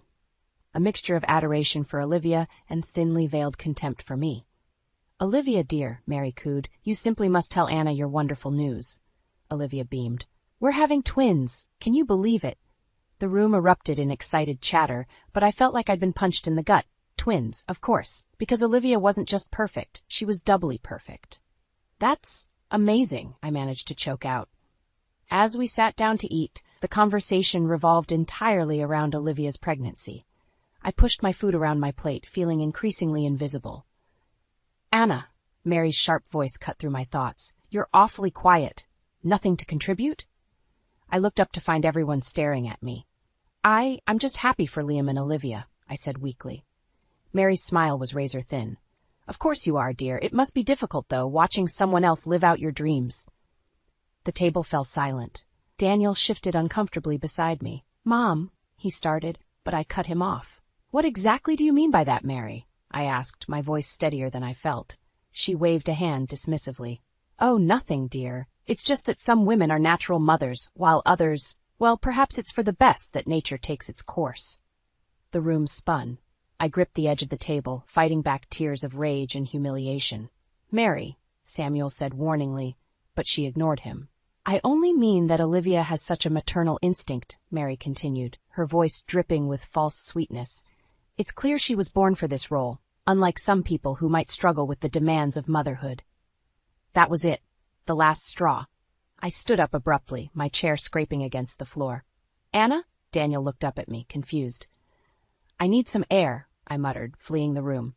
I found myself in Mary's study, my hands shaking as I fumbled with the drawer where I'd found the diary. I needed proof, something to show Daniel that his mother wasn't the saint he thought she was. "What are you doing?" I whirled around to find Olivia standing in the doorway, her eyes wide with concern. I started, but the words caught in my throat. Olivia stepped into the room, closing the door behind her. "Anna, there's something you need to know," she said quietly. "About Mary. About all of us." My heart pounded. Was this it? The moment when everything would finally come to light? "What is it?" I whispered. Olivia took a deep breath. "Mary isn't who you think she is, and neither am I." My mind reeled from Olivia's revelation. Before I could press her for more details, a sharp knock on the study door made us both jump.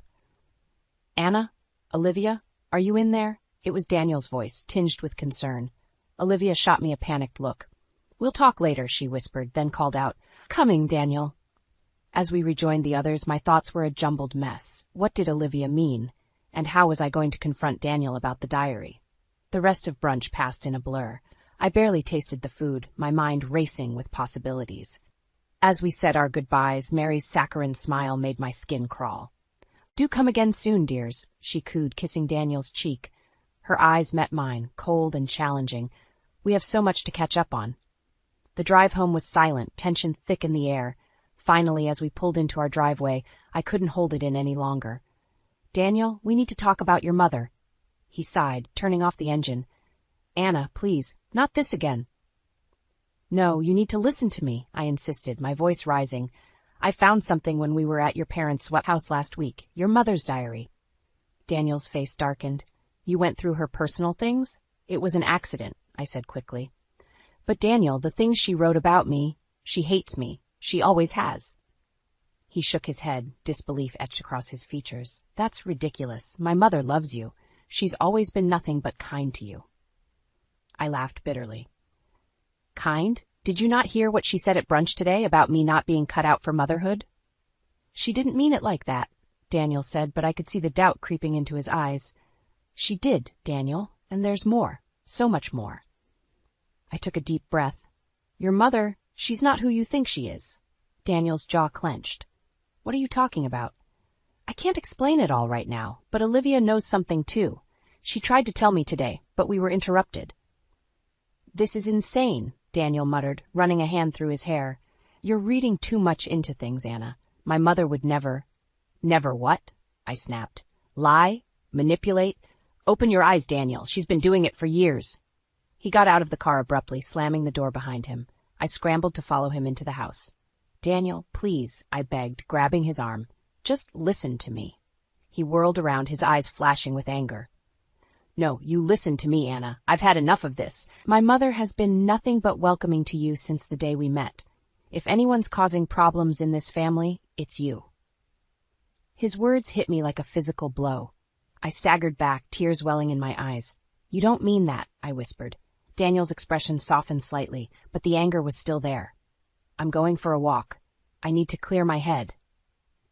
As the front door slammed behind him, I sank to the floor, sobs racking my body. How had everything gone so wrong? My phone buzzed in my pocket. With shaking hands, I pulled it out to see a text from an unknown number. Anna, it's Olivia. We need to meet.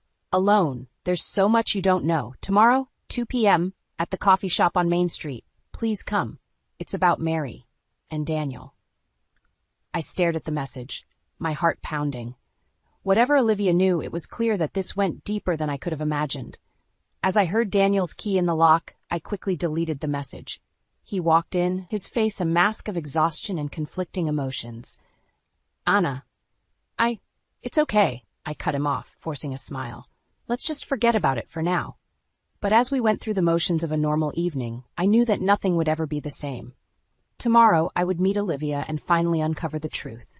And then, one way or another, this family would never be the same again. The coffee shop bustled with afternoon patrons as I scanned the room for Olivia. My hands shook slightly, clutching my phone with Daniel's latest text.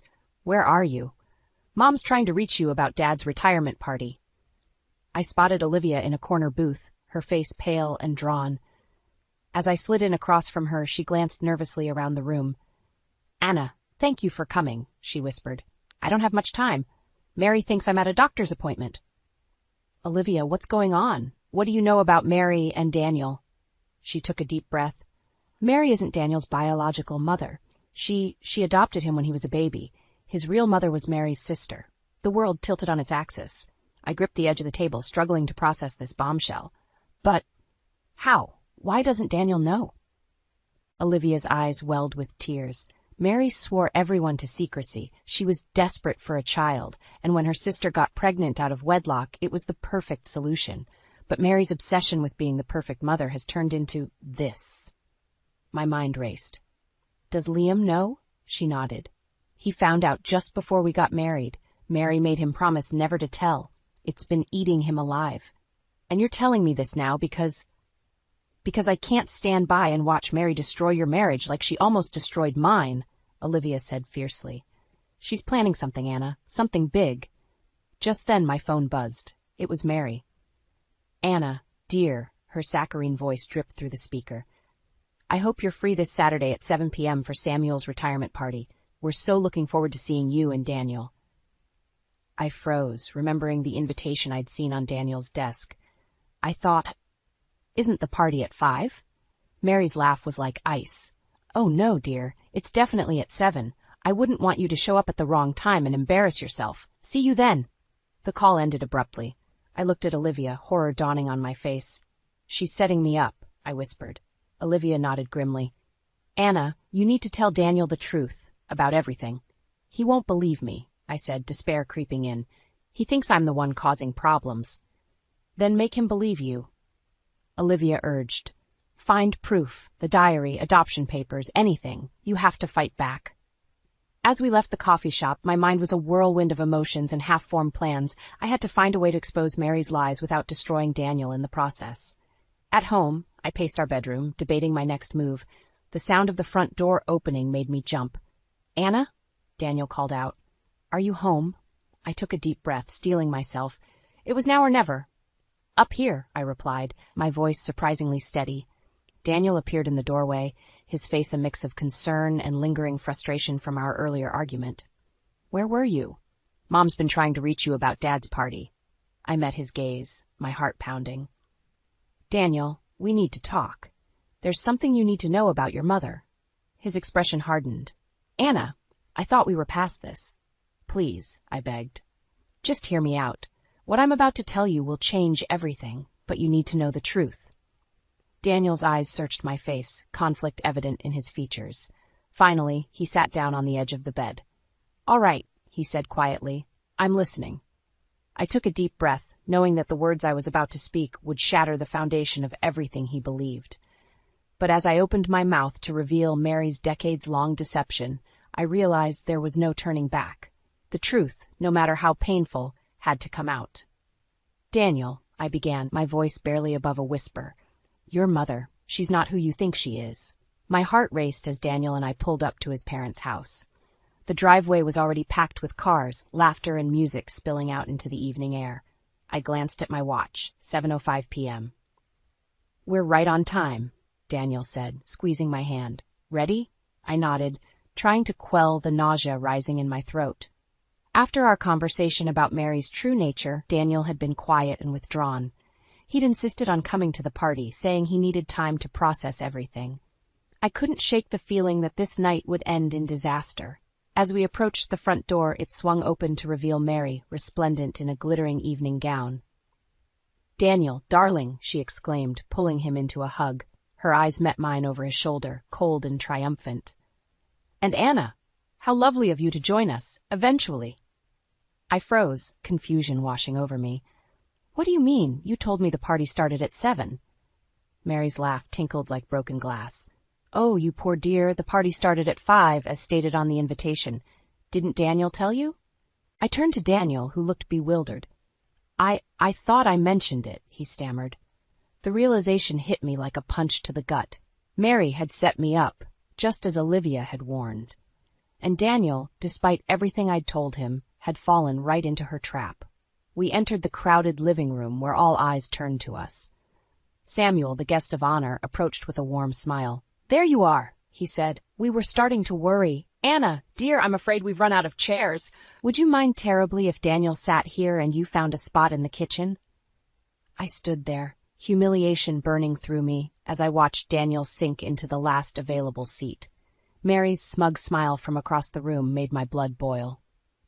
Actually, I said, my voice surprisingly steady, I think I'll just stand. Wouldn't want to miss any more of the party than I already have. A ripple of uncomfortable laughter went through the room. I caught Olivia's eye, and she gave me a small, encouraging nod. As the night wore on, I found myself pushed further and further to the periphery. Mary held court, regaling everyone with stories of Daniel's childhood and her own sacrifices as a mother. Each anecdote felt like a dagger, knowing the truth behind her facade. Finally, as Mary launched into yet another tale of her maternal devotion, something in me snapped. That's enough, I said, my voice cutting through the chatter. The room fell silent. Mary turned to me, her eyes narrowing. I beg your pardon. I said, that's enough, I repeated, stepping forward. Enough lies, enough manipulation, enough of this whole charade. Daniel stood up, his face pale. Anna, what are you doing? I met his gaze, silently pleading with him to understand. Then I turned to face the room full of shocked faces. There's something you all need to know, I began, my heart pounding. Mary isn't. Suddenly, Olivia gasped and clutched her stomach. The babies, she moaned. Something's wrong. The room erupted into chaos.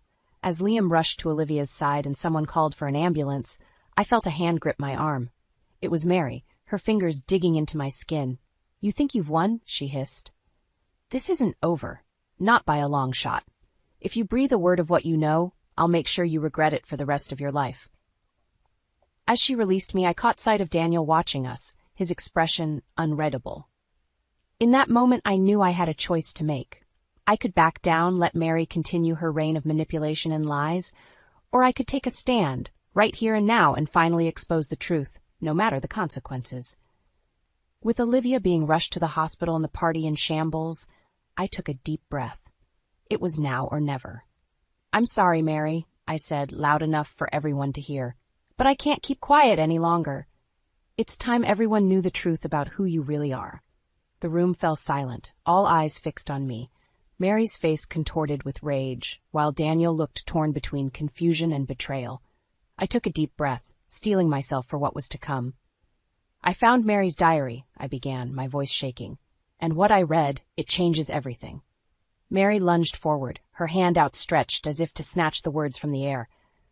"Anna, stop this nonsense immediately." But I was beyond stopping now. The truth burned in my chest, demanding to be set free.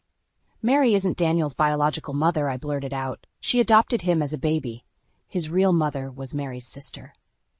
The room erupted into chaos. Samuel staggered back, his face ashen.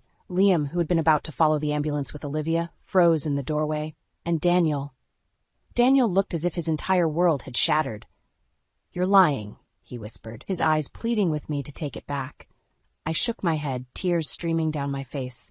"I'm so sorry, Daniel. I wish it wasn't true, but Olivia confirmed it. Your mother has been lying to you your entire life." Mary's scream of rage cut through the commotion. "How dare you!" she shrieked, lunging at me. Daniel caught her arm, holding her back. "Mom," he said, his voice breaking, "is it true?" For a moment, Mary's mask slipped and I saw the desperation in her eyes. Then, just as quickly, it was gone, replaced by cold fury. "Of course not," she spat. "Anna is clearly delusional. She's been trying to turn you against me from the beginning. Can't you see that?" I watched as doubt crept into Daniel's eyes. My heart sank. After everything, was he still going to choose his mother over the truth? "Daniel," I pleaded, "think about it. The diary, the way she's always treated me, the secrets, it all makes sense now." He looked between us, torn. The room held its breath, waiting. Suddenly, Samuel stepped forward. "It's true," he said quietly. "I'm sorry, son. We should have told you long ago." Mary whirled on him. "Samuel, how could you?" "Enough, Mary," he said firmly. "It's time the truth came out." As the full weight of the revelation settled over the room, I felt a strange mix of relief and dread. The truth was finally out, but at what cost? Daniel stumbled back, his face a mask of pain and betrayal. I need to get out of here," he muttered, pushing past me towards the door. "Daniel, wait!" I called, but he was already gone, the sound of tires screeching in the driveway. I turned back to face Mary, who stood glaring at me with pure hatred. "Are you happy now?" she hissed. "You've destroyed this family." "No, Mary," I replied, finding strength I didn't know I had. "You did that all on your own." As I moved to follow Daniel, Mary's hand shot out, gripping my arm with surprising strength. "This isn't over," she snarled. "You have no idea what I'm capable of." I wrenched my arm free, my heart pounding. "Neither do you," I shot back. Rushing out into the night, I frantically scanned the street for any sign of Daniel's car. But he was gone. My phone buzzed, a text from Olivia. "At hospital, twins okay, false alarm, what happened?" I stared at the screen, the enormity of the night's events crashing over me. In the span of an hour, I had exposed a decades-old family secret, potentially ruined my marriage, and made an enemy of one of the most manipulative women I'd ever met. As I stood there, alone in the dark, I realized that this was far from over.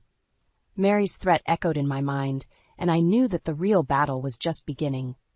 But for the first time in years, I felt ready to fight. I took a deep breath and started walking. I had a husband to find, a family to mend, and a truth to defend. Whatever came next, I would face it head on. I found Daniel at our spot by the lake, his silhouette a lonely figure against the moonlit water. As I approached, the crunch of gravel under my feet made him turn. "Anna," he said, his voice hollow, "how did you find me?" "I know you," I replied softly. "I've always known you." He laughed bitterly. "Have you? Because I don't even know myself anymore." I reached for his hand, but he pulled away. The rejection stung, but I pressed on. "Daniel, I'm so sorry. I never wanted to hurt you. I just couldn't bear the lies anymore." "And what about your lies?" he snapped. "You went behind my back, dug through my mother's personal things. How are you any better?" His words hit me like a physical blow. Before I could respond, headlights swept across us. Mary's car screeched to a halt, and she burst out, Samuel close behind. "Daniel!" she cried. "Oh, my darling boy, don't listen to her poisonous lies." Daniel's face contorted with pain. "Is it true?" he demanded. "Are you really not my mother?" Mary's eyes darted between us, calculating. Of course I'm your mother. I raised you, loved you. That's what being a mother is. But you didn't give birth to me, Daniel pressed. Did you? The silence stretched, taut as a wire about to snap. Then, unexpectedly, another voice cut through the night. She didn't, Olivia said, stepping out of Liam's car. Despite her ordeal at the hospital, she stood tall, her eyes blazing. But I can prove who did. Mary lunged at Olivia. You treacherous little... Enough! Samuel's voice boomed across the lakeside. Mary, it's over. The truth is out. As if summoned by his words, a police car pulled up, its lights flashing. 2 officers stepped out, their faces grim. Mary Anderson, one asked, we have some questions about the adoption of Daniel Anderson and the death of your sister, Sarah Mitchell. The world seemed to tilt on its axis. Death?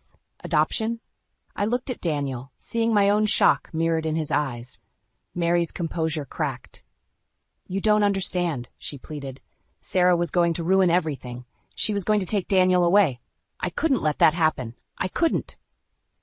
As the officers led Mary away, her desperate confessions echoing in the night, I felt Daniel sag against me. I wrapped my arms around him, feeling his body shake with silent sobs. I'm so sorry, I whispered. I'm so sorry. Olivia approached us, her face etched with guilt and sorrow.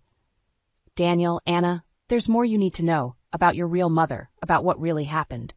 For a moment I thought Daniel might break completely. But then he straightened, wiping his eyes. Tell me everything, he said. As Olivia began to speak, unraveling decades of lies and secrets, I felt a strange mix of horror and relief wash over me. The truth was finally coming to light, but at what cost? I looked around at our fractured family. Samuel, slumped and defeated, Liam holding Olivia protectively, Daniel clinging to my hand like a lifeline. And in the distance, the police car carrying Mary away, 30 years of deception finally catching up with her. In that moment, standing on the shore of the lake where Daniel and I had shared so many happy memories, I realized that nothing would ever be the same. We had weathered the storm of Mary's lies, but the aftermath threatened to tear us apart. As the first light of dawn broke over the horizon, I made a silent vow. Whatever came next, whatever truths were yet to be revealed, I would stand by Daniel. We would face it together, and somehow, someway, we would find a way to rebuild from the ashes of the life we once knew. The real test, I realized, was only just beginning. The courtroom was silent as we awaited the verdict. Daniel's hand gripped mine tightly, his knuckles white with tension. Across the aisle, Mary sat alone, a shadow of the formidable woman she once was. As the judge began to speak, I felt the weight of the past months pressing down on me. The grueling investigation, the painful revelations about Sarah's death, the fractures in our family that seemed impossible to mend. But through it all, Daniel and I had stood together, stronger than ever. In the case of the state versus Mary Anderson, on the charge of involuntary manslaughter, we find the defendant guilty. A collective gasp rippled through the courtroom. I turned to Daniel, seeing a mix of relief and sorrow in his eyes. Mary's shoulders slumped, defeat etched into every line of her face. As the judge continued with the sentencing, I found my mind drifting to the journey that had brought us here. The diary that started it all seemed like a lifetime ago. Now, we were facing a future I never could have imagined. Outside the courthouse, reporters swarmed us. Daniel stepped forward, his voice steady as he addressed the cameras. Today, justice has been served, he said. But there are no winners here. Only a family forever changed by secrets and lies. We ask for privacy as we begin to heal. As we pushed through the crowd, I caught sight of Samuel, standing apart from the chaos. Our eyes met, and I saw a lifetime of regret in his gaze. Daniel noticed too, hesitating for a moment before approaching his father. Dad, he said softly, would you like to come home with us? Samuel's eyes welled with tears. You'd want me there, after everything? Daniel nodded. You're still my father. We have a lot to work through, but we're family. The drive home was quiet, each of us lost in our thoughts. As we pulled into the driveway, I was surprised to see Liam and Olivia waiting on the porch, the twins asleep in their stroller. We thought you might need some family around, Olivia said, embracing me tightly. Inside, as Samuel settled into an armchair and Liam helped Daniel open a bottle of wine, I found myself in the kitchen with Olivia. I never thanked you, I said quietly, for telling the truth, for standing by us through all of this. Olivia squeezed my hand. It was long overdue. I just wish I'd had the courage to speak up sooner. As we rejoined the others, I was struck by the scene before me. This patchwork family, battered and bruised but still standing, still trying. Daniel raised his glass. "To truth," he said, his voice thick with emotion, "and to new beginnings." As we clinked glasses, I felt a sense of peace wash over me. The road ahead wouldn't be easy, but for the first time in years, I felt hope. Later that night, as Daniel and I lay in bed, he turned to me, his eyes shining in the darkness. "Anna," he whispered, "I don't think I ever properly thanked you for fighting for the truth, for fighting for us. I'm sorry I ever doubted you." I cupped his face in my hands. "We fought together, Daniel, and we'll keep fighting together, whatever comes next." He pulled me close, and as I drifted off to sleep in his arms, I realized that this was what I'd been searching for all along. Not the approval of a woman who could never truly love me, but the unshakable bond of a partnership built on trust and truth. Mary's reign of manipulation was over. In its place, we were building something new, something stronger. A family forged in fire, tempered by truth. As the first light of dawn crept through our window, I smiled. Whatever challenges lay ahead, I was ready to face them. With Daniel by my side and the truth as our compass, we could weather any storm. The future, for the first time in years, looked bright. The words sliced through the air like shards of glass, each one cutting deeper than the last. I stood frozen in the living room, my hands trembling as I gripped the edge of the coffee table for support. This couldn't be happening. Not to me. Not to us. "Jenny, how could you?" Richard's voice was laced with disappointment and anger. "My mother has done nothing but welcome you into our home, and this is how you repay her?" I turned to face my husband, searching his eyes for any sign of the man I'd fallen in love with. But all I saw was a stranger, his face contorted with rage. "Richard, please," I whispered, my voice barely audible. "You don't understand. I would never." "Save it, Jenny," Patricia interrupted, her voice dripping with venom. She stood beside Richard, her hand resting possessively on his arm. "We've seen how you've been treating me. The constant criticism, the snide remarks, the way you exclude me from family decisions." I shook my head vehemently, struggling to find the words to defend myself. "That's not true. Patricia, you know that's not true." Richard stepped forward, his jaw clenched. "I've seen it with my own eyes, Jenny. The way you roll your eyes when Mom speaks, how you conveniently forget to include her in our plans. It stops now." My mind raced, trying to make sense of their accusations. How had everything gone so wrong? Just yesterday, we were laughing over dinner, sharing stories, and making plans for the future. And now, "I don't understand," I said, my voice cracking. "Richard, we've always been honest with each other. You know me. You know I would never intentionally hurt anyone, especially your mother." Patricia let out a dramatic sigh. "Oh, spare us the innocent act, Jenny. We're not blind. You've been trying to drive a wedge between Richard and me since day one." I turned to Richard, desperation clawing at my chest. "Honey, please, you have to believe me. I love you. I love our family. Why would I do anything to jeopardize that?" For a moment, I saw a flicker of doubt in Richard's eyes, but it vanished as quickly as it appeared, replaced by a steely resolve. "I'm sorry, Jenny, but I can't ignore what I've seen. Mom's right. This has to stop." The room began to spin, and I felt my knees buckle. This couldn't be happening. How had my perfect life crumbled so quickly? What are you saying?" I managed to choke out. Richard's voice was cold, detached. "I think it's best if you leave for a while. Give us all some space to think things through." The words hit me like a physical blow. "Leave? Richard, this is our home. Where am I supposed to go?" Patricia's lips curled into a triumphant smile. "I'm sure you'll figure something out, dear. You've always been so resourceful." I looked from Richard to Patricia, searching for any sign of compassion, any hint that this was all a terrible misunderstanding. But their faces remained impassive, united against me. With shaking hands, I reached for my purse. I need some air. I can't breathe." As I stumbled towards the door, I heard Patricia's voice behind me. "Take all the time you need, Jenny. We'll be here when you're ready to apologize." The door slammed shut behind me, the sound echoing in the empty hallway. I leaned against the wall, my chest heaving as I struggled to catch my breath. How had my life fallen apart so completely in the span of a single conversation? As I made my way down the stairs, my phone buzzed in my pocket. With trembling fingers, I pulled it out, hoping against hope to see Richard's name on the screen. Instead, I saw a text from my mother, Mary. "Honey, is everything okay? I have a strange feeling. Call me if you need anything." I clutched the phone to my chest, a lifeline in the storm that had become my life. As I stepped out into the cool evening air, I knew one thing for certain: nothing would ever be the same again. As I sat in my mother's kitchen, clutching a steaming mug of tea, the memories of happier times with Richard flooded my mind. The stark contrast between then and now made my heart ache. "Jenny, sweetheart," my mother's gentle voice broke through my reverie. "You haven't touched your tea. It's getting cold." I blinked, forcing myself back to the present. "Sorry, Mom. I was just remembering." She reached across the table and squeezed my hand. "Tell me about it. Sometimes talking helps." I took a deep breath, the words tumbling out. "It wasn't always like this.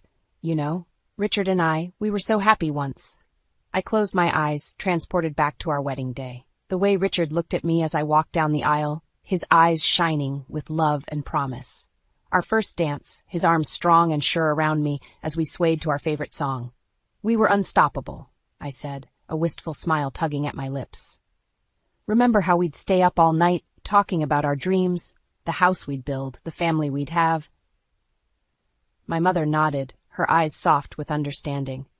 "You two were quite the pair, so full of hope and love." The memory shifted, and suddenly I was reliving our first anniversary. Richard had surprised me with a picnic in the park where we'd had our first date. We'd laughed and fed each other strawberries, making plans for the future between kisses. "It all changed when we moved in with Patricia," I said, my voice hardening. "At first it seemed like such a good idea. Help her out, save money for our own place, but then—" I trailed off. Remembering the day, everything started to unravel. It had been a Sunday morning, barely a month after we'd moved in. I was making breakfast, humming to myself, when Patricia walked in. "Oh, Jenny," she'd said, her voice dripping with false sweetness. "Is that how you scramble eggs? No wonder Richard's been looking so thin lately." I'd brushed it off at first, laughing awkwardly. But as the weeks went by, the comments became more frequent, more pointed. Nothing I did was ever good enough. "I tried to talk to Richard about it," I told my mother, frustration creeping into my voice. But he always defended her, said I was being too sensitive, that it was just her way of showing she cared. My mother's brow furrowed. "And you never told me any of this was happening?" I shook my head, shame washing over me. "I thought I could handle it. I didn't want to worry you." Just then my phone buzzed, a text from Richard. My heart leapt, hope surging through me. Maybe he'd realized his mistake, maybe he was ready to listen. But as I read the message, that hope crumbled to dust. "Jenny, I need you to come back and apologize to Mom. This has gone on long enough." I stared at the screen, disbelief turning to anger. "He wants me to apologize," I said, my voice shaking. "After everything she's done, after the way they treated me, he wants me to apologize." My mother's face hardened. "Oh, honey, I think it's time we had a serious talk about what's been going on in that house." As I began to recount the full extent of Patricia's behavior, the constant criticism, the subtle manipulations, the way she'd slowly but surely driven a wedge between Richard and me, I felt something shift inside me. The hurt and confusion were still there, but alongside them, a new emotion was taking root. Determination. "Mom," I said, my voice stronger than it had been in months, "I think I need a lawyer." My mother nodded, a fierce pride in her eyes. "That's my girl. It's time to fight back." As I picked up my phone to make the call, I caught sight of my reflection in the window. The woman staring back at me wasn't the broken, confused person who'd fled her home yesterday.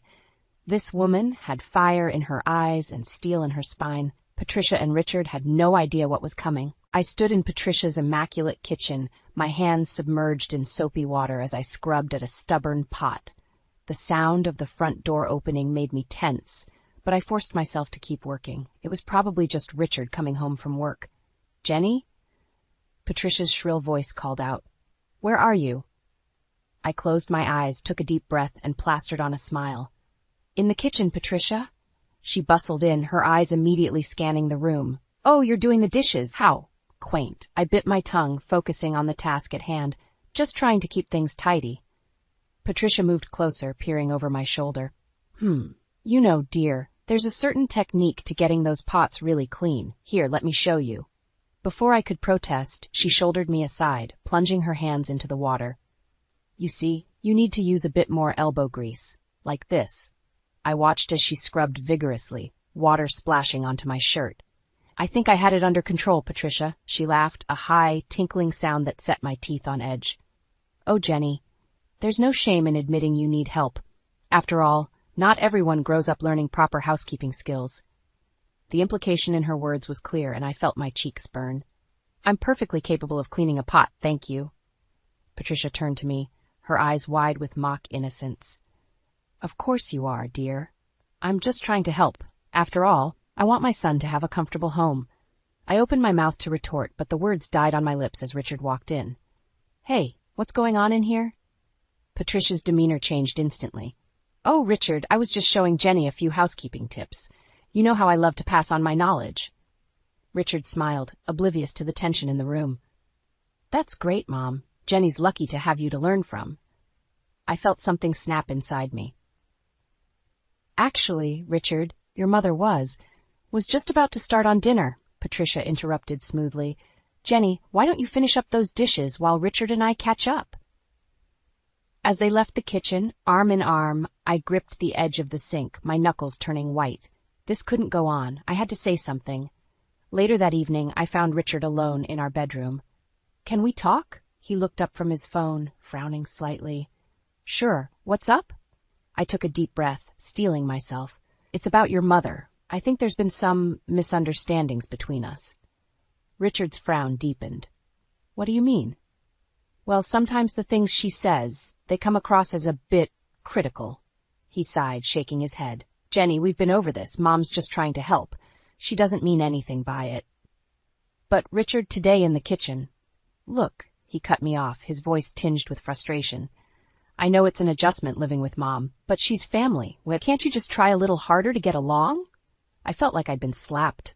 Try harder? Richard, I've been trying. But your mother? Enough. Richard's voice was sharp. I'm tired of hearing you complain about Mom. She's been nothing but kind to you. Maybe you're the one with the problem. Tears stung my eyes as I stared at my husband, this man I barely recognized anymore. How can you say that? Don't you see what's happening? But Richard had already turned away, his attention back on his phone. I think you need to do some serious thinking, Jenny, about your attitude and about this family. I stumbled out of the room, my mind reeling. As I passed Patricia's door, I heard her voice, low and smug. I told you, Richard, she's never been good enough for you. In that moment, something inside me hardened. This wasn't just about dishes or housekeeping tips anymore. This was war, and I was done playing nice. I paced the length of our bedroom, my mind racing. The conversation with Richard last night had left me feeling more alone than ever. How could I make him see the truth about his mother? I needed a plan. A soft knock at the door interrupted my thoughts. Jenny, are you decent? Patricia's saccharine voice called out. I gritted my teeth. Come in, Patricia. She glided into the room, a picture of innocence in her floral dress. I thought we could have a little chat, just us girls. About what?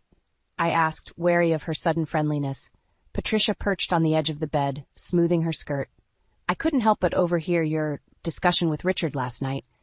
I think there's been a misunderstanding. I crossed my arms, steeling myself. Is that so? Oh, yes, she nodded emphatically. You see, I only want what's best for both of you. Richard's happiness is my top priority. And what about my happiness? I countered. Patricia's eyes narrowed for a split second before her smile returned. Of course, dear. That's why I think it's time we cleared the air. Why don't you tell me what's really bothering you? I took a deep breath. This was my chance.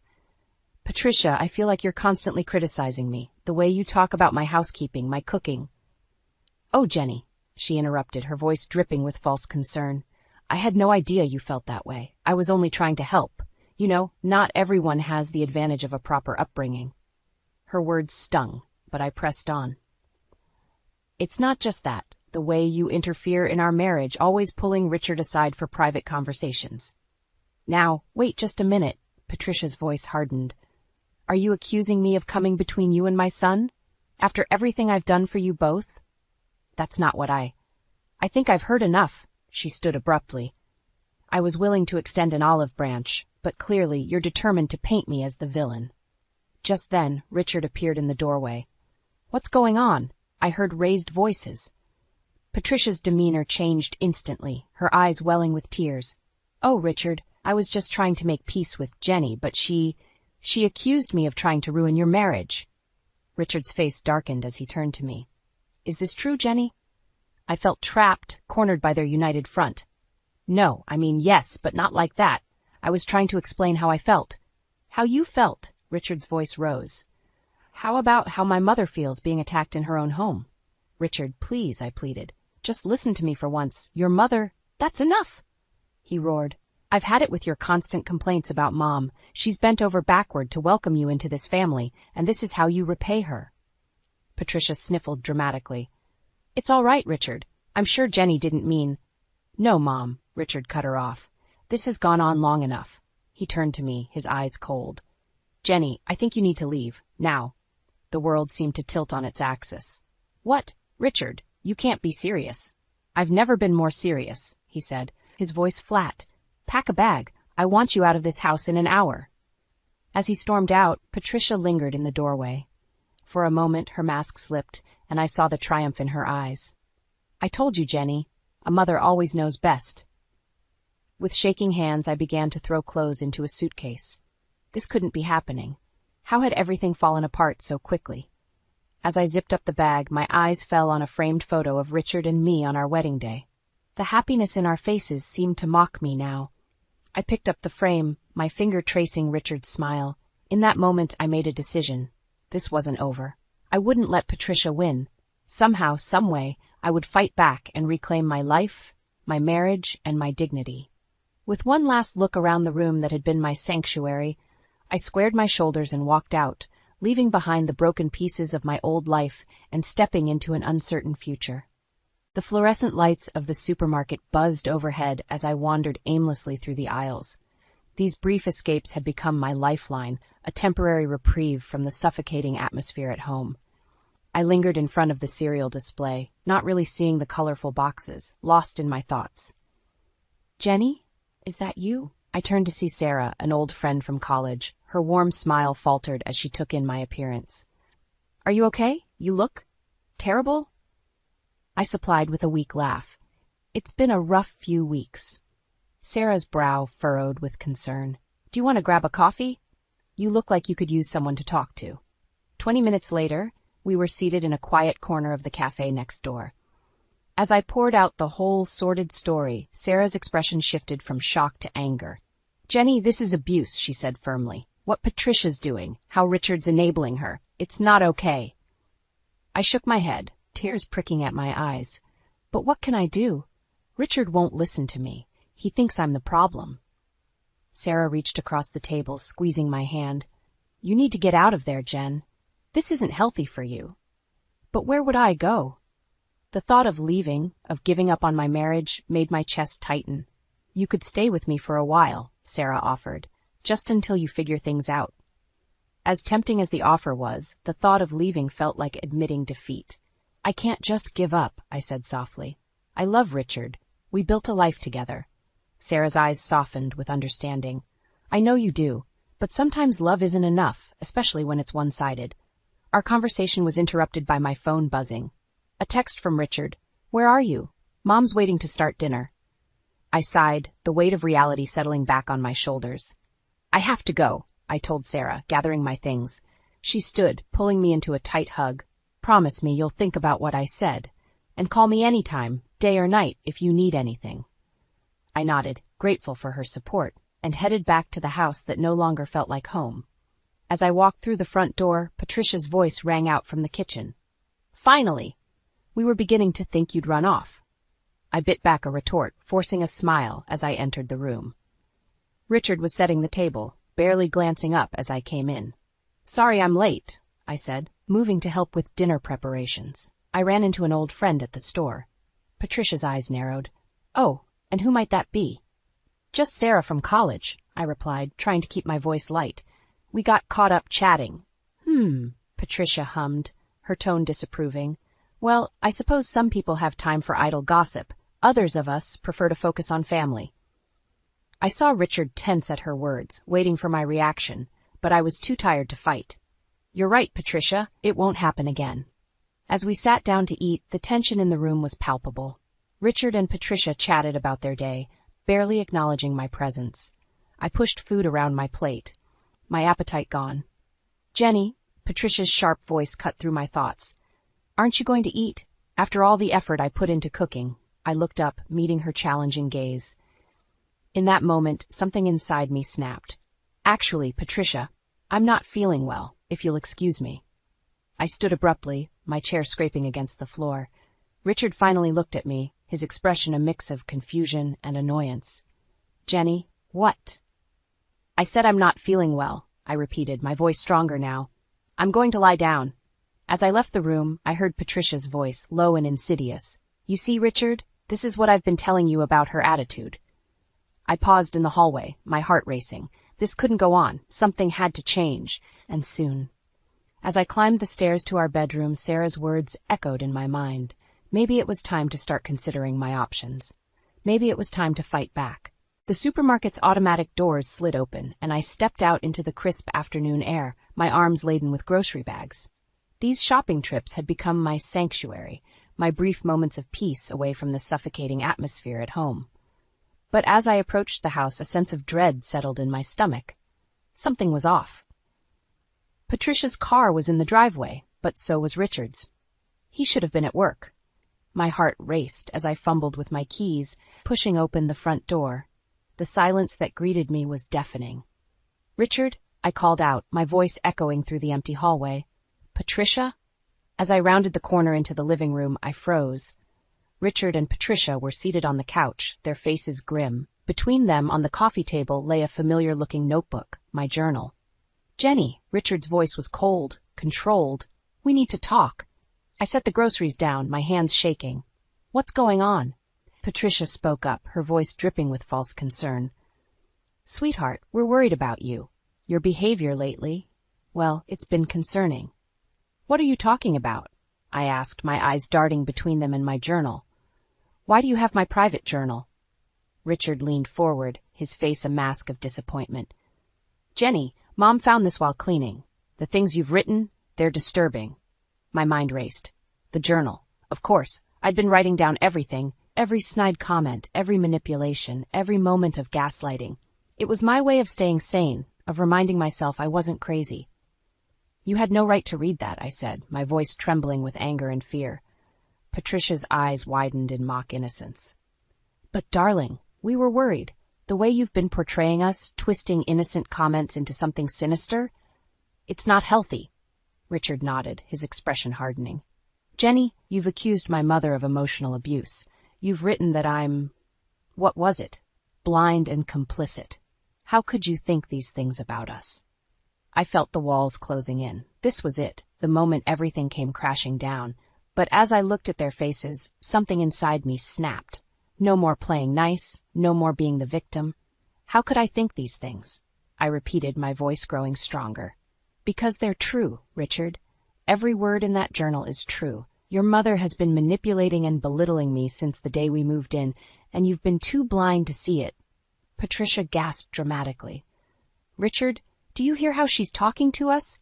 This is exactly what I've been trying to tell you. She's unstable. Richard stood, his face flushed with anger. That's enough, Jenny. I won't let you talk about my mother this way. I think it's best if you leave. The words hit me like a physical blow. Leave? Richard, this is our home. You can't just... It's my mother's home, he cut me off. And clearly, you're not happy here. So please, pack your things and go. I looked from Richard to Patricia, searching for any sign of the family I thought I had, but all I saw were two strangers, united against me. With shaking hands, I grabbed my journal from the table. Fine, I'll go, but this isn't over, Richard. One day, you'll see the truth. As I turned to leave, Patricia's voice stopped me. Oh, Jenny, don't forget to leave your house key. We wouldn't want any unfortunate incidents. I yanked the key off my keyring and tossed it on the table. Without another word, I walked out, slamming the door behind me. Standing on the porch, the weight of what had just happened crashed over me. I was alone, cast out of my own home, my marriage in tatters. But as the initial shock faded, a new emotion took its place: determination. This wasn't the end. It was just the beginning. And Patricia had no idea what she'd unleashed.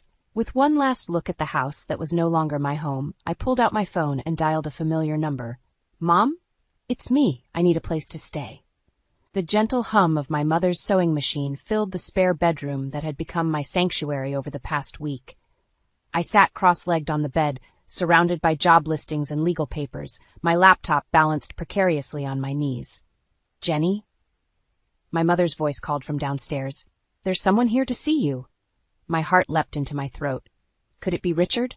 Had he finally come to his senses? I rushed down the stairs, hope blooming in my chest, only to stop short at the sight of Sarah standing in the entryway. "Hey, stranger," she said, her smile tinged with concern. "Thought I'd check in on you." As we settled in the living room with steaming mugs of tea, I filled Sarah in on everything that had happened since our chance meeting at the supermarket. Her expression darkened with each new revelation. "Jenny, this is serious," she said, setting down her mug. "Have you considered legal action?" I nodded, gesturing to the papers scattered on the coffee table. "I've been in touch with a divorce lawyer. She thinks I have a strong case, especially with the journal as evidence." Sarah leaned forward, her eyes intense.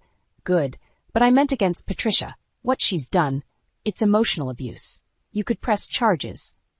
The thought sent a shiver down my spine. "I don't know, Sarah. That seems so final." "Isn't that what you want?" she asked gently. "To be free of her influence?"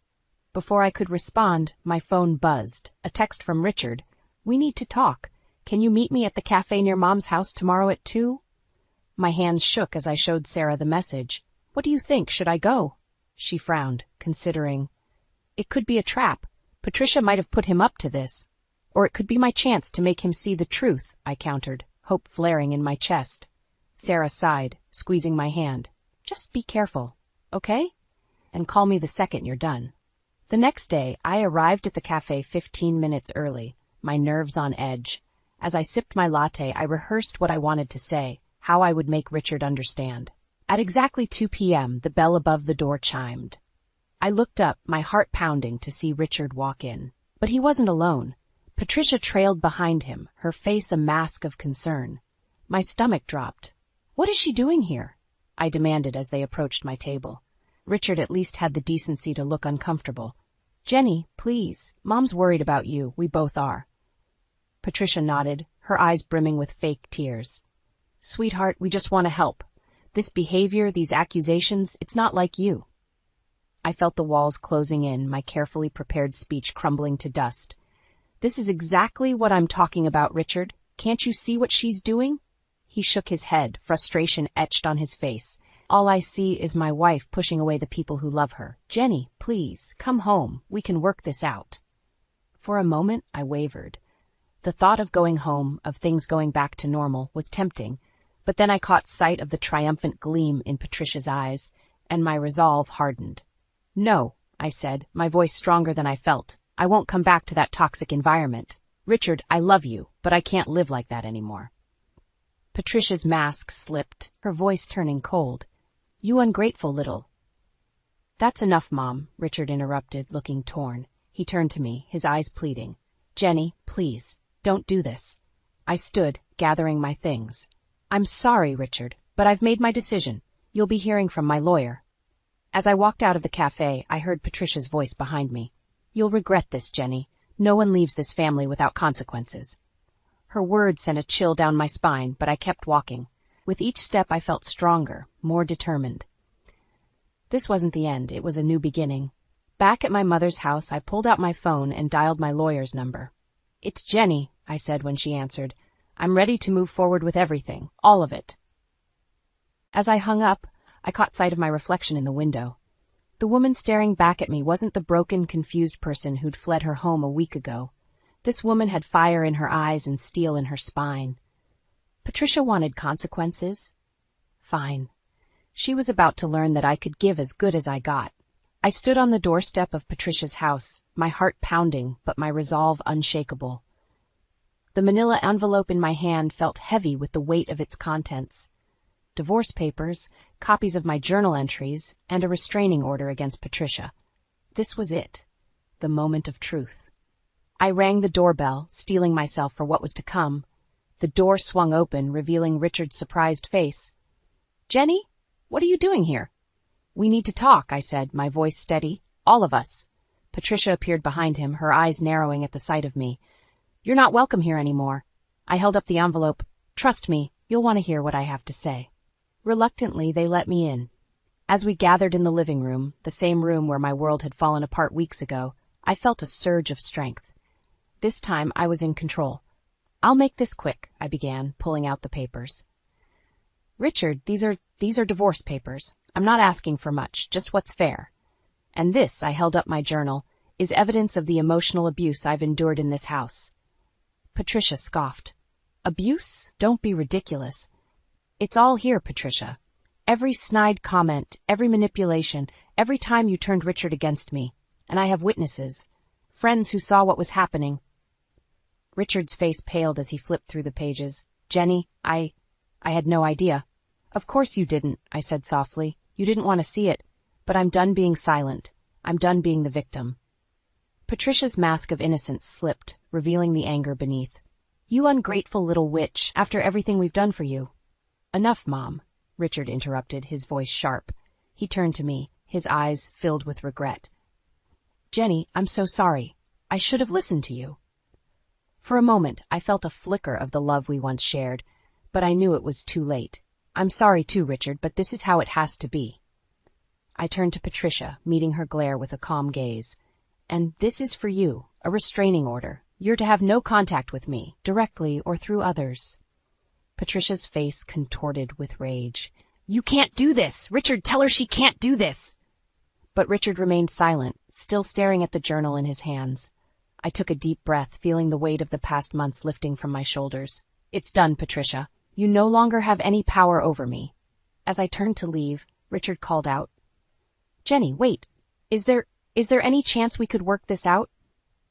I paused at the door, looking back at the man I once thought I'd spend my life with. "I'm sorry, Richard, but some things can't be undone. I hope one day you'll understand why I had to do this." With that, I walked out, closing the door on that chapter of my life. As I stepped into the sunlight, I felt a sense of freedom I hadn't experienced in years. My phone buzzed. A text from Sarah. "How did it go? Are you okay?" I smiled, typing back, "It's done. I'm more than okay. I'm free." As I drove away, I caught sight of my reflection in the rearview mirror. The woman looking back at me was stronger, wiser, and more resilient than I'd ever been. Patricia had tried to break me, but instead, she'd forged me into something unbreakable. I thought about the future stretching out before me. Uncertain, yes, but full of possibilities. I had my freedom, my self-respect, and a support system of friends and family who truly loved me. For the first time in months, I laughed out loud, joy bubbling up from deep within. This wasn't an ending. It was a beginning, my beginning, and I couldn't wait to see what came next. As I pulled into my mother's driveway, I saw her waiting on the porch, concern etched on her face. I stepped out of the car, envelope in hand, and gave her a triumphant smile. "It's over, Mom," I said, feeling lighter than air. I did it. She pulled me into a fierce hug, and I felt the last of my doubts melt away. I was home, I was loved, and I was finally truly free. The road ahead might be challenging, but I was ready. Because now I knew the truth. I was stronger than any storm life could throw my way, and that knowledge, that was worth everything I'd been through.